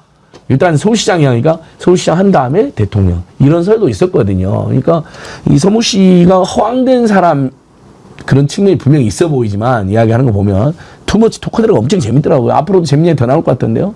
근데 상당히 김건희, 윤석열의 과거의 그런 본질은 좀 잘 파악하고 있는 사람인 것 같아요. 예. 이 서성빈 회장이 이제 그 비싼 콘스탄틴 시계. 근데 그 양반 말도 조금 믿기는 힘들어요. 그리고 그건 저는 이제 가장 궁금한 게 막 저렇게 뭐 매체 가리지 않고 나와서 인터뷰를 하는 이유는 뭘까? 그것도 궁금하고요. 일단 그 시계와 관련해서도 오늘 방송에서 그렇게 얘기하던데, 내가 사준 게, 그러니까 사줬다는 게 사서 그러니까 뇌물로 바쳤다가 아니고 사다 주라고 해서 사다 줬다. 약간 이런 뉘앙스로 얘기를 하던데 그랬을까요? 일단 한번 들어보시죠. 시계 이야기가 나온 거는 그럼 언제 어떤 자리였습니까? 그 이제 코바나에 무슨 일로 가게 됐어요. 파텍을 차고 갔었어요. 파텍 필립. 예. 이 시계 선생님 너무 이쁘다. 시계 하면서 너무 이쁘다. 그래서 아유 세상을 다 얻으셨는데 왜 이런 거에 신경 쓰세요? 그랬더니 외국 아마 애프터 때는 이 정상들의 그 퍼스트 레이디들이 굉장히 치장을 한대요. 목걸이고 뭐고 상상도 못 한다는 거예요. 그러면서 자기도 시계하고 뭐 이런 것 좀 필요할 것 같다고 이렇게 얘기할래 바세론을 갖다가 내가 추천한 거예요, 그때요. 시계 언제 사셨죠? 9월 7일. 김건희 여사가 원래 뭐 귀걸이니 팔찌니 시계니 명품 같은 걸 좋아하는 스타일이었습니까? 아주 싫어하는 사람이에요. 정도가 아니라 왜 저렇게 됐는지 전 모르겠어요. 유니클로 하나 정도 있고, 그리고 명품의 이름도 잘 몰랐어요. 그래요? 내가 이렇게 얘기하면 그게 어디 거예요? 이러고 이랬어요. 이건 팩트. 그러니까 사서 공짜로 주세요가 아니고 구매해 주세요라는. 그렇죠. 의미요? 그리고 돈을 언제 준다는 얘기까지 정확하게 했죠. 아, 내가 돈을 언제 줄 테니. 예, 그렇죠. 좀 구매해 주세요. 네. 어떻게 5천 몇백만 원짜리를 3천 스위스 몇백만 양말 원 받았어요. 여기 통갈 이 통갈역이 프레젠트가 이 사람이 한국 시계 시장이 고급은 세계 3위예요. 예. 그러니까 파워가 있어요. 여기 이 지점장이 본사에서 하니까. 근데 이 양반이 아시아권 전박 환태평양 대장이에요. 네. 그러니까 이 사람이 스위스에서 물어봤더니 영부인 뭐 베컴 뭐 이런 사람들 있잖아요. 예. 호나우두 이런 사람들은 최고로 지시하던데 정상들은 일종의 셀럽 할인 같은 거. 그렇죠. 그러면은 그 총괄하고 김건희 여사 혹시 통화했습니까? 그 자리에서? 그건 잘 기억 안 나는데 정확하게 또 확증을 시켜줬어요. 그걸 어떻게 믿어요? 진짜 영부인한테 갈 그렇죠. 시계인지 근데 어떤지. 내 이제 신뢰는 있었을 거 아니에요. 아, 서 대표님은 VIP니까. 그렇죠. 거기에 단골 고객이니까. 단골 정도 이상이죠. 정확히 5,500만 원짜리 3,500만 원에 사셨습니까? 그 송금 내역 다 보내고 특검에다 보내주세요. 그런데 김 여사한테 얼마 받으셨어요? 500 받았습니다. 신유진 변호사님은 저 말을 어떻게 들으십니까? 저는 솔직히 저렇게 인터뷰한 내용 전체가 다 자기에게 유리한 말만 하면서 자기가 이제 어떻게 보면 언론 그 시계가 보증서 함께 시계 시계 보관 시계 함이 발견된 거 아닙니까? 시계 자체는 없었지만 시계 함과 그 보증서가 그 오빠의 장모 집에서 가짜 목걸이와 함께 발견됐기 때문에 저 시계를 구입한 사람을 특정해서 서 씨를 특정하는 데는 특검이 쉬웠을 거예요. 그렇기 때문에 자신이 딱 드러났던 그 부분에 대해서는 자기 방어를 위해서 방송을 하는 거지 이 전체가 진실에 가깝다라고 보기는 어려워요. 다만 500만 원 받았다. 요거는 조금 저는 한편으로는 진실로 보이는 게 김건희 씨 측에서는 그 시계를 좀 그 딱 보면서 시계 예쁘네요. 시계 예쁘네요. 했을 때 정확하게 찍었던 거는 파텍 필립 시계였을 거예요. 파텍 필립 시계는 우리나라에서는 이부진 시계로도 좀 유명하거든요. 그렇기 때문에 파텍 필립 시계를 보고 예쁘다 그랬는데 뭐 엉뚱한 바쉐론 뭐 콘스탄틴 이런 거를 뭐 사주겠다고 하면서 또 할인을 받아야 된다면서 뭐 직접 확인시키고 이러니까 자기가 기분 좋을 때는 회장님이라 그랬다가 이제 김건희가 자기를 부를 때 기분이 좋을 때는 회장님, 서 회장님이라 그랬다가 기분이 안 좋을 땐 서 사장이라고 했다가 뭐 선생님이라고 했다가 마음대로 부른다는 거예요. 아마도 바쉐린 콘스탄틴을 갖다 줬을 때는 서 사장이라고 했을 거예요. 저는 그렇게 봅니다. 그리고 이 말은 자신이 특검에서 이야기를 한 것 중에 가장 자기에 유리한 말이다 싶어서 이것을 언론에 공개하고 자신의 신분을 노출시키는 거죠. 예. 이봉관 회장은 자기 사위, 예. 그래도 뭔가 대가, 그렇죠. 목적 그게 확실했잖아요. 그리고 물론 당연히 뭐 그 사람은 자기 기업을 또 더 키우기 위한 여러 가지 그 서모 씨라는 사람은 그러면 뭘 위해서냐? 예를 들어서 김건희에게 저걸 공짜로 줬든 아니면 뭐 돈 받기로 하고 사다 줬든 간에 그러면 목적이 뭐냐? 그러니까 알선수재는 대가성 입증 이게 핵심이잖아요. 그러니까 뇌물이냐 아니냐, 알선수재 대상이냐 아니냐 이런 거에 대해서 온갖 지금 저 사람도 그렇고 이봉관 회장 옆에도 그렇고 변호사들 흔히 말하는 법기술자들이 잔머리를 지금 엄청나게 굴리고 있는 거겠죠. 그러니까 저는 저 서모라는 저 사람이 김건희에게 왜 그렇게 자주 찾아갔는가도 우선 더 규명이 돼야 되고 단순히 뭐 바샤론 콘스탄틴이라는 이 시계 하나 전달 이거에 그치어서는 안 될 것 같고요. 저 사람이 어떤 또 브로커 역할을 했는가가 규명이 돼야죠. 그렇죠. 저 사람까지 500만 원 받았으니까 3,500만이니까 3,000만 원은 사실은 뇌물인데 본인은 뇌물이 아니라고 이제 주장하고 싶은 거죠. 서희건설 회장은 뇌물이 분명하거든요. 근데 자수함으로써 감경받기로 작정을 한 것 같고요. 도저히 못 피해갈 것 같은 게 왜냐면 서희건설이 걸려있는 게 많거든요. 그 건진 법사팀이 양재동 서희건설 팀에 있었기 때문에 앞으로 수사받을 일이 너무나 많고 이러다 완전히 작살나겠다니까 차라리 협조하고 감경받기로 작정을 한 것 같고요. 서희건설은 또 지금 지역주택조합 비리로도 엄청 전국적으로 연루되어 있습니다. 고소고발이 아주 난무합니다. 서희건설이 그 손대고 있는 지역주택조합에 막 피해자들이 속출하고요. 그러니까 이재명 대통령도 지금 지역주택조합을 몇 번 지적했거든요. 그러니까 이 모든 걸 생각할 때 자수하고 협조하기로 한 것 같고 저 사람은 자기가 뇌물 줬다고 말을 할 수가 없으니까 그냥 사달라고 해서 구매 대행한 뿐이다. 근데 500만 원 못 받았다. 그럼 나머지 돈 어디서 받았냐? 그건 말 못한다. 이제 이상한 상태인 거죠. 근데 뇌물이 아니라고 우기는 거죠. 근데 뇌물일 가능성이 매우 높죠. 저 사람도. 글쎄요. 그렇게 하고 뭐 어찌됐든 로봇계 사업도 같이 하지 않았습니까? 네. 그리고 저는 저 인터뷰에서 집중해서 본 지점은 저렇게 인터뷰를 하는 이유가 자기가 윤석열을 소개시켜줘서 윤석열 대선 때 1,000만 원씩 다 이렇게 여러 사람한테 6, 7천 예, 6, 7 정도 했다고 그러니까 그 사람들도 사실 이 사람도 뭐 자기가 지금 말로 하는 것만 3,500 정도, 3,000만 원 정도를 갖다 바친 거 아닙니까? 그러면은 다른 1,000만 원씩 뭐 후원금 보낸 사람들도 각 얼마씩 뭐 전 최소 1억씩이라고는 보겠습니다만 선물을 갖다 바치면서 어떤 청탁을 하지 않았을까? 그렇기 때문에 자기를 그냥 두면 안 된다. 자기를 살려달라라는 다른 사람들에게 대한 SOS. 안 그러면 다 너네들도 다 분다. 내가 너네들이 뭘 갖다 바쳤는지도 안다. 이런 무언의 SOS가 아닐까. 그런 생각도 좀 듭니다. 그러게요.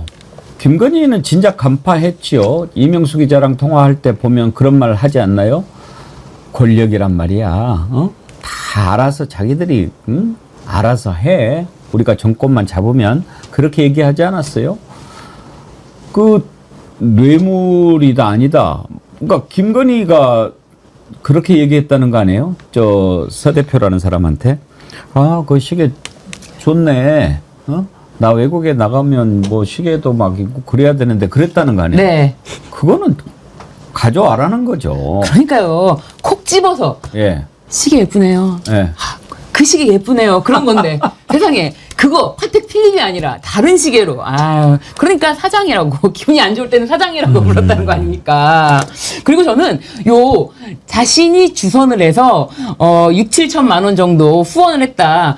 그러면 한 명당 저는 각 1억씩이라고 봅니다. 최소. 지금 서희건설에도 최소한으로 지금 자수서에만 밝힌 것이 1억 1천만 원입니다. 목걸이 6천만 원에 또 2천만 원짜리 뭐에 또 3천만 원짜리 뭐 해가지고 밝힌 것만 그냥 가볍게 밝힐 수 있는 것만 1억 정도씩 되니까 사실은 그 이상이 되겠죠. 네. 저 서모도 앵커께서 지적하신 것처럼 그러네요. 로봇계 사업에 경호실의 납품 네. 그것만으로 이미 보상을 받은 걸로 봐야겠네요. 그럼요. 본인은 손해봤다고 하지만 대통령 경호실 가장 경호가 삼엄한 곳, 가장 치밀한 곳에서 납품을 성공한 거잖아요. 대가성이 충분히 입증이 될 것 같습니다. 그러니까 이제 서모 씨는 그런 걸 피하기 위하여 김건희가 나는 시키는 대로 했다, 도와줘, 손해봤다 이렇게 이제 뻥을 다 치는 손해봤다 것 같아요. 그러죠. 네. 지금 뭐 서희건설 회장도 실망했다. 국무총리실 거기가 뭐냐 실망했다. 이런 식으로.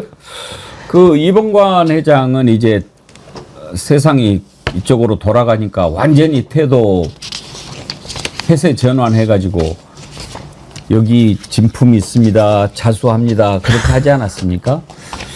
참 저는 그걸 보면서 참 씁쓸해요. 아무리 사업하는 사람이라고 하지만 그냥 권력의 그냥 흐름에 따라서 너무나 이렇게 이제는 좀 그런 것 좀 안 봤으면 좋겠는데 이런 것들이 아직도 우리 마음을 참 안타깝게 하죠. 이봉관 회장이요 개신교인으로 알려져 있어요. 그런데 글쎄요 뭐 기독교인들 뭐라고 폄하하겠습니까만은 그걸 너무 막 이렇게 이용하는 것은 그거 좋아하실까요? 근데 국가조찬기도회라고 왜 대통령들 이렇게 초대해가지고 하는 개신교 행사가 있지 않습니까? 이봉관 회장이 그쪽에 또 회장을 맡았더라고요. 근데 그 자리에서 또 김건희를 엄청나게 또 추켜 세우는 그런 발언을 하기도 하고 그랬습니다. 그 장면 한번 보십시오. 우리 김건희 여사님께서도 대통령 못지않게 바쁘신데 이렇게 같이 오셨습니다. 제가 반드시 같이 안 오시면 안 된다고 제가 강력하게 주장을 했습니다. 바쁜 거를 되게 의례적인 인사로 받아들일 수도 있지만 이제 그 전에 김건희하고 뭔가 거래가 있었지 않습니까? 그리고 또 저기에서 또 다시 김건희를 띄우고 그러면서 자신을 상당히 이제 그 부각시키는 거죠. 그러니까 이미 지금 이 시계 그다음에 브로치, 이 목걸이, 귀걸이군요. 귀걸이 1억 원어치에 이거 전달한 그 자체가 그 전이잖아요. 저기 2022년 12월에 국가조찬기도회네요. 근데 국가조찬기도회라는 게 이제 개신교 쪽에 범교단 차원에서 대개 행사를 치르지 않습니까? 지금 알려져 있는 김장환 목사가 거기에 항상 좌장 역할을 그렇죠. 한다는 거죠. 아까 서모 씨가 이 윤석열이 조금 알려지고 뭔가 문재인 정부에서 본인을 키워준 민주정부 내에서 뭔가를 하려고 할 때 이 서울시장 운운했잖아요. 그런데 대권으로 방향을 선회한 게 몇 년인지 제가 명확하게 기억을 못하겠습니다만 아마 서울중앙지검장을 할 시점인 걸로 기억을 하는데요. 그때 김장호 목사가 많은 이 교단의 수장들이 있는 저 국가조찬기도회 자리에서 윤석열을 띄워주면서 대권이라고 딱 방향을 정해줬다라는 얘기가 있어요. 그러니까 그 이후부터 김건희와 윤석열은 김장원 목사에게 머리를 조아렸던 거고요. 저 이봉관 회장은 뭐 이미 지금 뉴스에 다 나왔습니다만 대한민국 대형 교회당의 건축을 저희가 다 맡았잖아요. 이제 그걸로 아주 유명하고 또 하나가요. 포스코에서 수주를 받아가지고 컸다고 이제 알려져 있지 않습니까? 처음에는 용역업체로 시작을 했다는 거잖아요. 근데 나중에 이봉관 씨가 어떤 일을 하냐면요. 포스코 출신 오비들의 동호인 모임에 회장을 합니다. 그걸로 이 사업을 키우는데 또. 그러니까 이 뭐든지 이 사람은 이 흔히 말하는 로비로 그리고 마쿠 거래로 지금까지 기업을 키워오는데 익숙해 있었던 거고 딱 저 국가기도회 회장에서 저 김건희를 띄워줬던 저기가 본인이 생각하기에는 아마 정점이었겠네요. 저렇게 아웃 뜨는 사람들이 예. 김건희가 엄청 좋아서 웃네요. 예. 저거 봐라. 저것들이 내가 진짜 권력자인 걸 알고 있구나. 것들 그러고 있는 그러면서 거죠. 귀여운 것들. 내 권력을 이제서야 알았구나 하면서 씩 웃으면서 일어나잖아요. 애를 안 써도 저렇게 알아서 다 하고 합니다. 또 하나 김용환 충북지사 있지 않습니까? 김용환 충북지사는 이런 글을 2022년에 올린 적이 있어요. 이런 연설을 즉석에서 할 수 있다면 장애인 예술감독이 아니라 대한민국 예술감독가입니다. 김건희는 우리의 리스크가 아니라 축복이다. 힘내라. 이런 분을 줄리로 만들다니 모네를 아는 영부인. 그러면서 어쩌고 저쩌고 맨 마지막에 한마디 한마디 속에 인간에 대한 정말 따스한 사랑이 녹아있고 고뇌 속에서 인간은 예술과 철학이 깊어진다는 점에 대한 정확한 이해도 갖고 있네요. 김건희 씨 멋진 녀석 맞네요. 에이?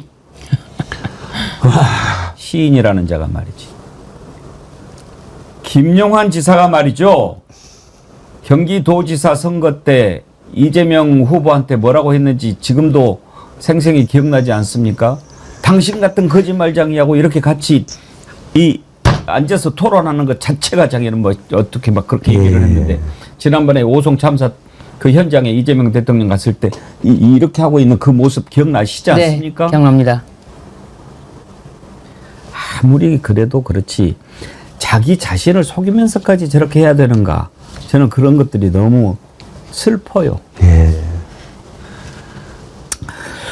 오늘 또 김용민 의원이 상당히 좀 놀라운 얘기를 했어요. 김건희가 대통령이 되려고 했다. 이런 얘기 진작부터 좀 있었는데 일반 사람들이야 그런 이야기 하는 것 뭐 그럴 수도 있겠다라고 하는데 민주당 의원이 이런 문제를 제기했다는 점에서 좀 짚어볼 만합니다. 오늘 그 발언 한번 들어보시죠.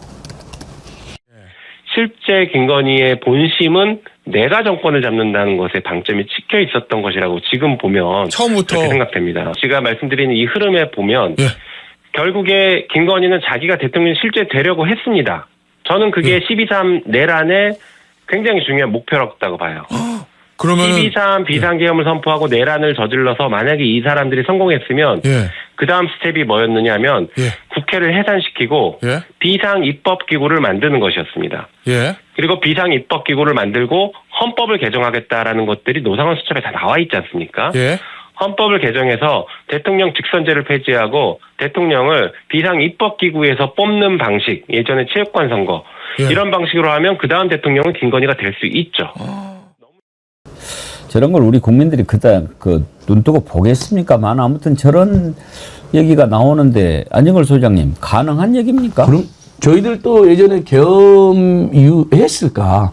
얼마나 많은 분석을 했습니까? 10월 3일 날 밤에 배용경 의원님과 제가 여기서 방송을 했습니다. 비상계엄 해제 전후에서. 그때 얼마나 많이 연구를 했습니까? 저는 일단은 비상계엄의 원초적 이유는 김건희의 비리가 다 드러난 걸 막기 위해서였다라고 저희들이 주장을 했잖아요. 근데 그것뿐이었겠느냐. 비리를 막는 것 포함하여 비상입법기구까지 국회 해산하고 그다음에 본인들이 마음대로 이제 독재 통치를 하겠는데 그 목표는 저는 김용민은 충분히 근거 있는 일 했다고 봅니다. 물론 저것을 제가 지금 100% 팩트라고 함부로 말할 수는 없습니다만 상당한 설득력이 있다.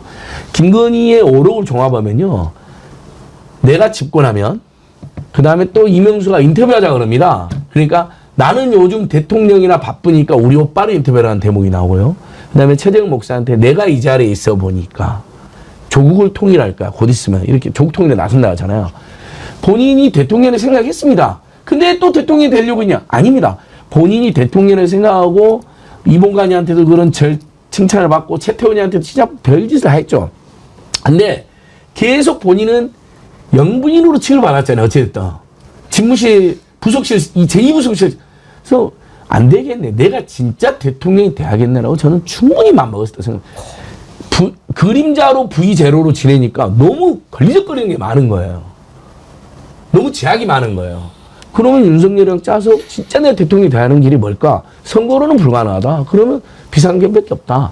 이런 생각 충분히 했을 자입니다. 그리고 거기에 왜 또 확신을 가지냐? 세계 온갖 사이비 잡신들이 다 자기를 비호하고 있다고 생각하기 때문에 그동안 그렇게 또 됐기 때문에 그렇게 되겠지. 또 옆에서 아마 부추기는 자도 있었을 것입니다. 분명히. 직접 대통령이 되셔도 될 뿐입니다. 사이비 주술 세력이 또 무속 세력 때 그렇게 부추길 수 있습니다. 아까 그 온갖 아부를 갖다 떠는 사람들 이야기했는데 뭔 얘긴들 못했겠습니까? 여사님께서 이제 이 나라를 뭐 맡아주셔야죠. 뭐 이따위 얘기도 하지 않았겠습니까? 신우진 변호사님. 그렇습니다.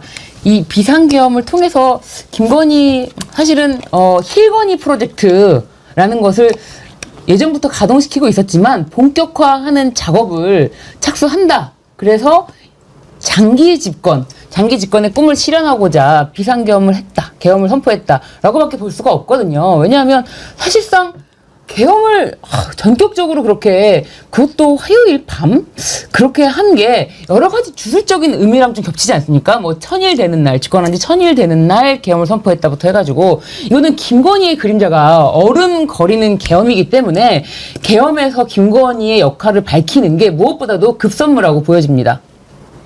윤경호 소장님, 김건희 대통령설 믿어지십니까? 그러니까 결국 무술사 계엄 위에 어깨 위에 장님무사 명태균의 표현. 그러니까 윤석열이라는 그 장님무사한테 온 국민이 속았다. 온 국민 아니죠. 정확히 제가 그래서 아까 찾아봤습니다. 1639만 4815명이 윤석열이한테 표를 던져줬어요. 네. 20대 대선에서. 저는 두고 이분들의 이 한순간의 선택이 대한민국 역사를 이렇게 뒤로 후퇴를 시켰고 이런 어처구니 없는 얘기까지 지금 우리가 해야 되는 거다. 김건희라는 여성이 지가 대통령이 된다? 통일 대통령? 그러면 계엄령을 발동을 시켜서 비상사태를 만들어 놓고 비상조치들을 수단으로 써서 영구 집권을 한다? 이게 도대체 상상이나 할 수 있는 얘기입니까? 그러니까 제가 이 1639만 4815명 물론 다 뭐 비난을 받아야 될 건 아니죠. 그러나 그 당시에 왜 그런 판단이 가능해졌을까? 앞으로도 설사 유사한 상황이 또 재현된다 하더라도 제발 이런 식의 어처구니 없는 일이 발생할 수 있는 판단은 하지 말하셨으면 하는 얘기여서 제가 이런 숫자를 좀 동원해봤습니다. 예. 가증스러운 거 하나 더 보여드릴까요? 2대12죠. 2대12에서 이런 기사를 낸 적이 있었어요. 그 어떤 신부님, 김하종 신부님인가? 그분 만났는데 정말로 훌륭한 우리 영부인 저렇게 싼 시계를 차고 다닌다. 그런 기사를 한번 썼었어요. 그 무슨 시계냐면 제가 지난번에 제가 갖고 있는 시계 중에 제일 비싼 거라고 이야기했던 스와치예요. 이게 뭐 11만 원짜리인가 되는데 사회복지시설 방문했는데 그 시계를 딱 차고 있었다고. 야, 정말 저렇게 싼 시계를 차는 우리 영부인님 뭐 이렇게 어천가를 써가지고 기사를 썼더라고요. 그 다음에 또 뭐 노란 시계도 하나 있죠. 이것 뭐 벨기에 수입 브랜드인데 이것도 뭐 스와치급인가요? 12만 8천 원. 이런 거를 찼다고. 그때는 이제 뭐 윤석열 첫 출근할 때 대웅 나왔을 때 찼던 시계인데 우리가요 김건희 기억해요. 에코백 들고 나왔다가 어떻게 했습니까? 비행기 탈 때는 에코백 딱 들고 그때 가가지고 또 명품샵 돌아다니고 이랬던 사람 아닙니까? 맞습니다. 명품샵에 수행원을 그렇게 거느리고 가면서 명품샵에서 호객 행위를 해서 들어갔다 거짓말을 하고요. 그러니까 우리가 보여주는 것에 속지 않죠. 그리고 그 사람의 인품은 혼자 있을 때 드러나는 겁니다. 우리 어렸을 때 신독이라는 거 배우지 않았습니까? 예. 근데 윤석열을 보십시오. 윤석열의 인품은 모든 사람이 이용하는 그 열차 의자에 구두 신은 신발 올려놨을 때 윤석열이 어떤 인간인지 알 수 있는 거고요. 김건희 사람 만났는데 그 앞에서 가르침 탁탁 뱉은 걸로 그 인간됨이 어떤지 우리가 알 수 있는 겁니다. 서울의 소리에서 김건희 구속 기념으로 그동안에 공개 안 했던 가르침 뱉는 영상을 공개했더라고요. 한번 보시죠. 아이고. 맨날 그렇게 하고 이제 중요한 거는 그런 디테일한 문제가 아니라 우리나라 정치가 너무 정쟁으로만 너무 빠지니까 이게 제가 그렇게 하면 당연한 거잖아요. 근데 그렇게 보셔도 저 구구들은 서로가 이제 미쳤어요. 자기들 입장에서는 그렇게 하면 당연한 거잖아요. 근데 그렇게 보셔도 그러니까 해명을 했죠. 해명을 하니까 또 해명한 실명이 거론되니까 또 아유 일정 제가 바쁘시니까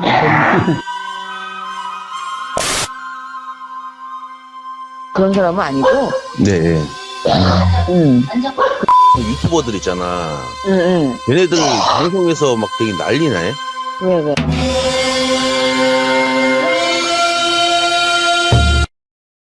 아이 들어. 아이고. 아니 코 푸는 것도 아니고 저렇게 손님이 앞에 있는데 거기서 가르침을 탁탁 뱉어요. 왜 그럴까 생각해보면 혹시 이제 보이지 않는 곳에서는 계속 담배를 피워서 그런 거 아닐까. 담배를 핀다고 그러더라고요. 네, 담배를 피워서 이렇게 가래가 항상 끌 수 있죠. 그래서 그러지 않을까 생각을 하는데 이제 말씀하신 것처럼 이 카메라가 비춰지고 그다음에 사람들이 이렇게 보고 있고 할 때 그 태도와 그런 게 없을 때 상대를 이렇게 배려하는 전혀 없는 태도 이게 극명하게 이제 몸에 배 있는 거거든요. 그런 거는 그게 극명하게 드러나니까 좀 저런 거 하나하나 따지는 거 참 부끄러운 일이고요. 아까 그 11만 원짜리 시계 이런 거 이제 얘기하시니까 2022년 윤석열이 이제 취임한 이후부터 김건희가 등장하는 특히 나토 그 순방 그 시기 언저리에 모든 언론이라고 표현하면 너무 심한 거고요. 상당수 언론이 이런 식으로 김건희가 어떤 신발을 신었는지 몸에 뭘 차고 다녔는지 무슨 백을 들고 다니는지 무슨 옷을 입었는지 맨 이런 아주 지역 말단 사람들을 자극하는 그래서 심지어 어떤 것도 있었냐면요. 그래서 그 제품이 날개도 친 듯이 팔렸다. 그런 기사까지 막 경쟁적으로 쓰기 시작했잖아요. 그러니까 예를 들어서 여성 기자든 남성 기자든 그런 제품을 못 알아보면 기사를 쓸 수가 없지 않습니까? 아까 벨기에산 어떤 수입 제품이라고 그러는데 그런 식의 평소에 구경 못 해본 사람은 열심히 구글에서 찾아봐야 되고 이러는 거 아니에요? 그러니까 그런 식으로 온 국민이 이렇게 호도된 거죠. 그러니까 언론이 거기에 또 일조를 한 거고요. 부끄러운 역사입니다. 진짜 언론이 앞으로 그런 짓을 안 했으면 좋겠어요. 아니 저렴한 시계 좀 차면 그게 뉴스가 됩니까? 그리고 그 당연한 거고 다 그렇게 사는데 그다음에 저렴하다는 것도 저는 이해가 저는 왜 저렴해요? 10몇만 원짜리 시계도 차본 적도 없고 본 적도 없고 알지도 못해요 저는. 내가 갖고 있는 것 중에 제일 비싼 시계라. 이제 하셨는데 이제 남자들도 이렇게 시계에 대한 로망이 있는 친구들이 있거든. 보면 그래도 대부분 보면 10만 원, 20만 원짜리 야 좀 폼 난다, 괜찮아 이렇게 넘어가는데 아니 근데 그 용분이 그거 차면 안 됩니까? 그런 걸 뉴스를 만들고 그게 마치 청렴한 것처럼 청렴한 사람이 아닌 거 이미 알면서도 이게 얼마나 낯뜨거운 언론의 행각입니까? 다시는 아니 뉴스는 반 클리프 이런 거 제가 이름도 어려운데 그런 거 차고 나타나니까 저 재산 목록이 없었는데 이런 건 뉴스가 되죠 오히려. 근데 그때는 집요하게 보도도 안 했어요 언론들이. 저 초아 장신구 1억 안팎을 나토 때 거쳤는데 어디서 났을까? 사실 제가 그때 국민권익에 신고됐는데 이 권익위 놈들 당시에 조사 권한 없다고 전현인 그렇게 괴롭히고 막 그랬던 자들이 김건희 봐주려고 그때 조사 권한 없다고 저희한테 기각 처리했던 게 지금도 생각이 납니다. 사실 서울의 소리에서 저거 진작 공개할까 하다가 너무 좀 심한 것 같다 해서 안 했던 거죠. 인신공격으로 보일까 봐 안 했다더라고요. 너무 지저분하고 그래서. 그다음에 이거 보여드리고 지금 제가 혼나고 있어요. 나홀로님 지금 막 밥숟가락 들려다가 대기 중입니다. 앵커님이 강제 다이어트 시키시네. 이정주님, 웅기형님 금방 밥 시간인데 어떻게 감당하시려고 그래요? 죄송합니다. 아니 저도 너무 놀랐는데 카메라가 있든 없든 그냥 우리 보통 만날 수 있는 사람 중에 저런 사람은 저는 본 적이 없거든요. 그냥 와 정말 카메라의 문제가 아니라 기본적으로 저 정도 사람을 주변에서 만나기조차 쉽지 않은 정도 사람 아닌가요? 저 뭐 저런 경우는 없죠. 그것도 목사님이잖아요. 외부에서 오신 뭐 아주 친분이 있는 건 아니고 이제 저게 이제 샤넬 향수 준 다음에 디올백 갖고 왔을 때인데 2번, 3번? 저 때가 3번째가 4번째가 기억나요. 네. 얼마나 조심스럽습니까? 근데 다리 꼬고 앉아가지고 이번에 구성장 저 발부 심사 때도 다리 꼬고 앉아가고 있다가 내릴 때는 아픈 척하는. 그러니까 그 정대택, 노덕봉, 안소연, 그 최은순, 김건희 일가의 최대표자 3분이 일관되게 하는 말 있잖아요. 숨 쉬는 것조차 거짓이고 조작이라고. 그리고 너무너무 불리하고 함부로 한다. 근데 윤석열도 심지어 공식 회견 때 코를 확 풀고 자기 책상 오른쪽에 둔 적이 있습니다. 얼굴 돌리고 이렇게 잠깐 치우고 뒤에 있는 게 아니라 그래서 그때도 당시에 큰 이슈가 됐거든요.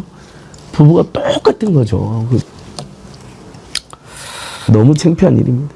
정말 이런 사람들이 그동안 나라를 이끌어왔지 않습니까? 지금 김건희 특검이 관저 이전 특혜 관련해서도 지금 수사를 하고 있는데 그거 옮길 때 또 천공 관련된 것도 한번 분명히 짚어야 되겠죠. 그때 천공 대신에 뭐 백재곤인가 하는 사람이었는데 그 부분이었는지 어쨌는지 그것도 좀 알아내야 되고.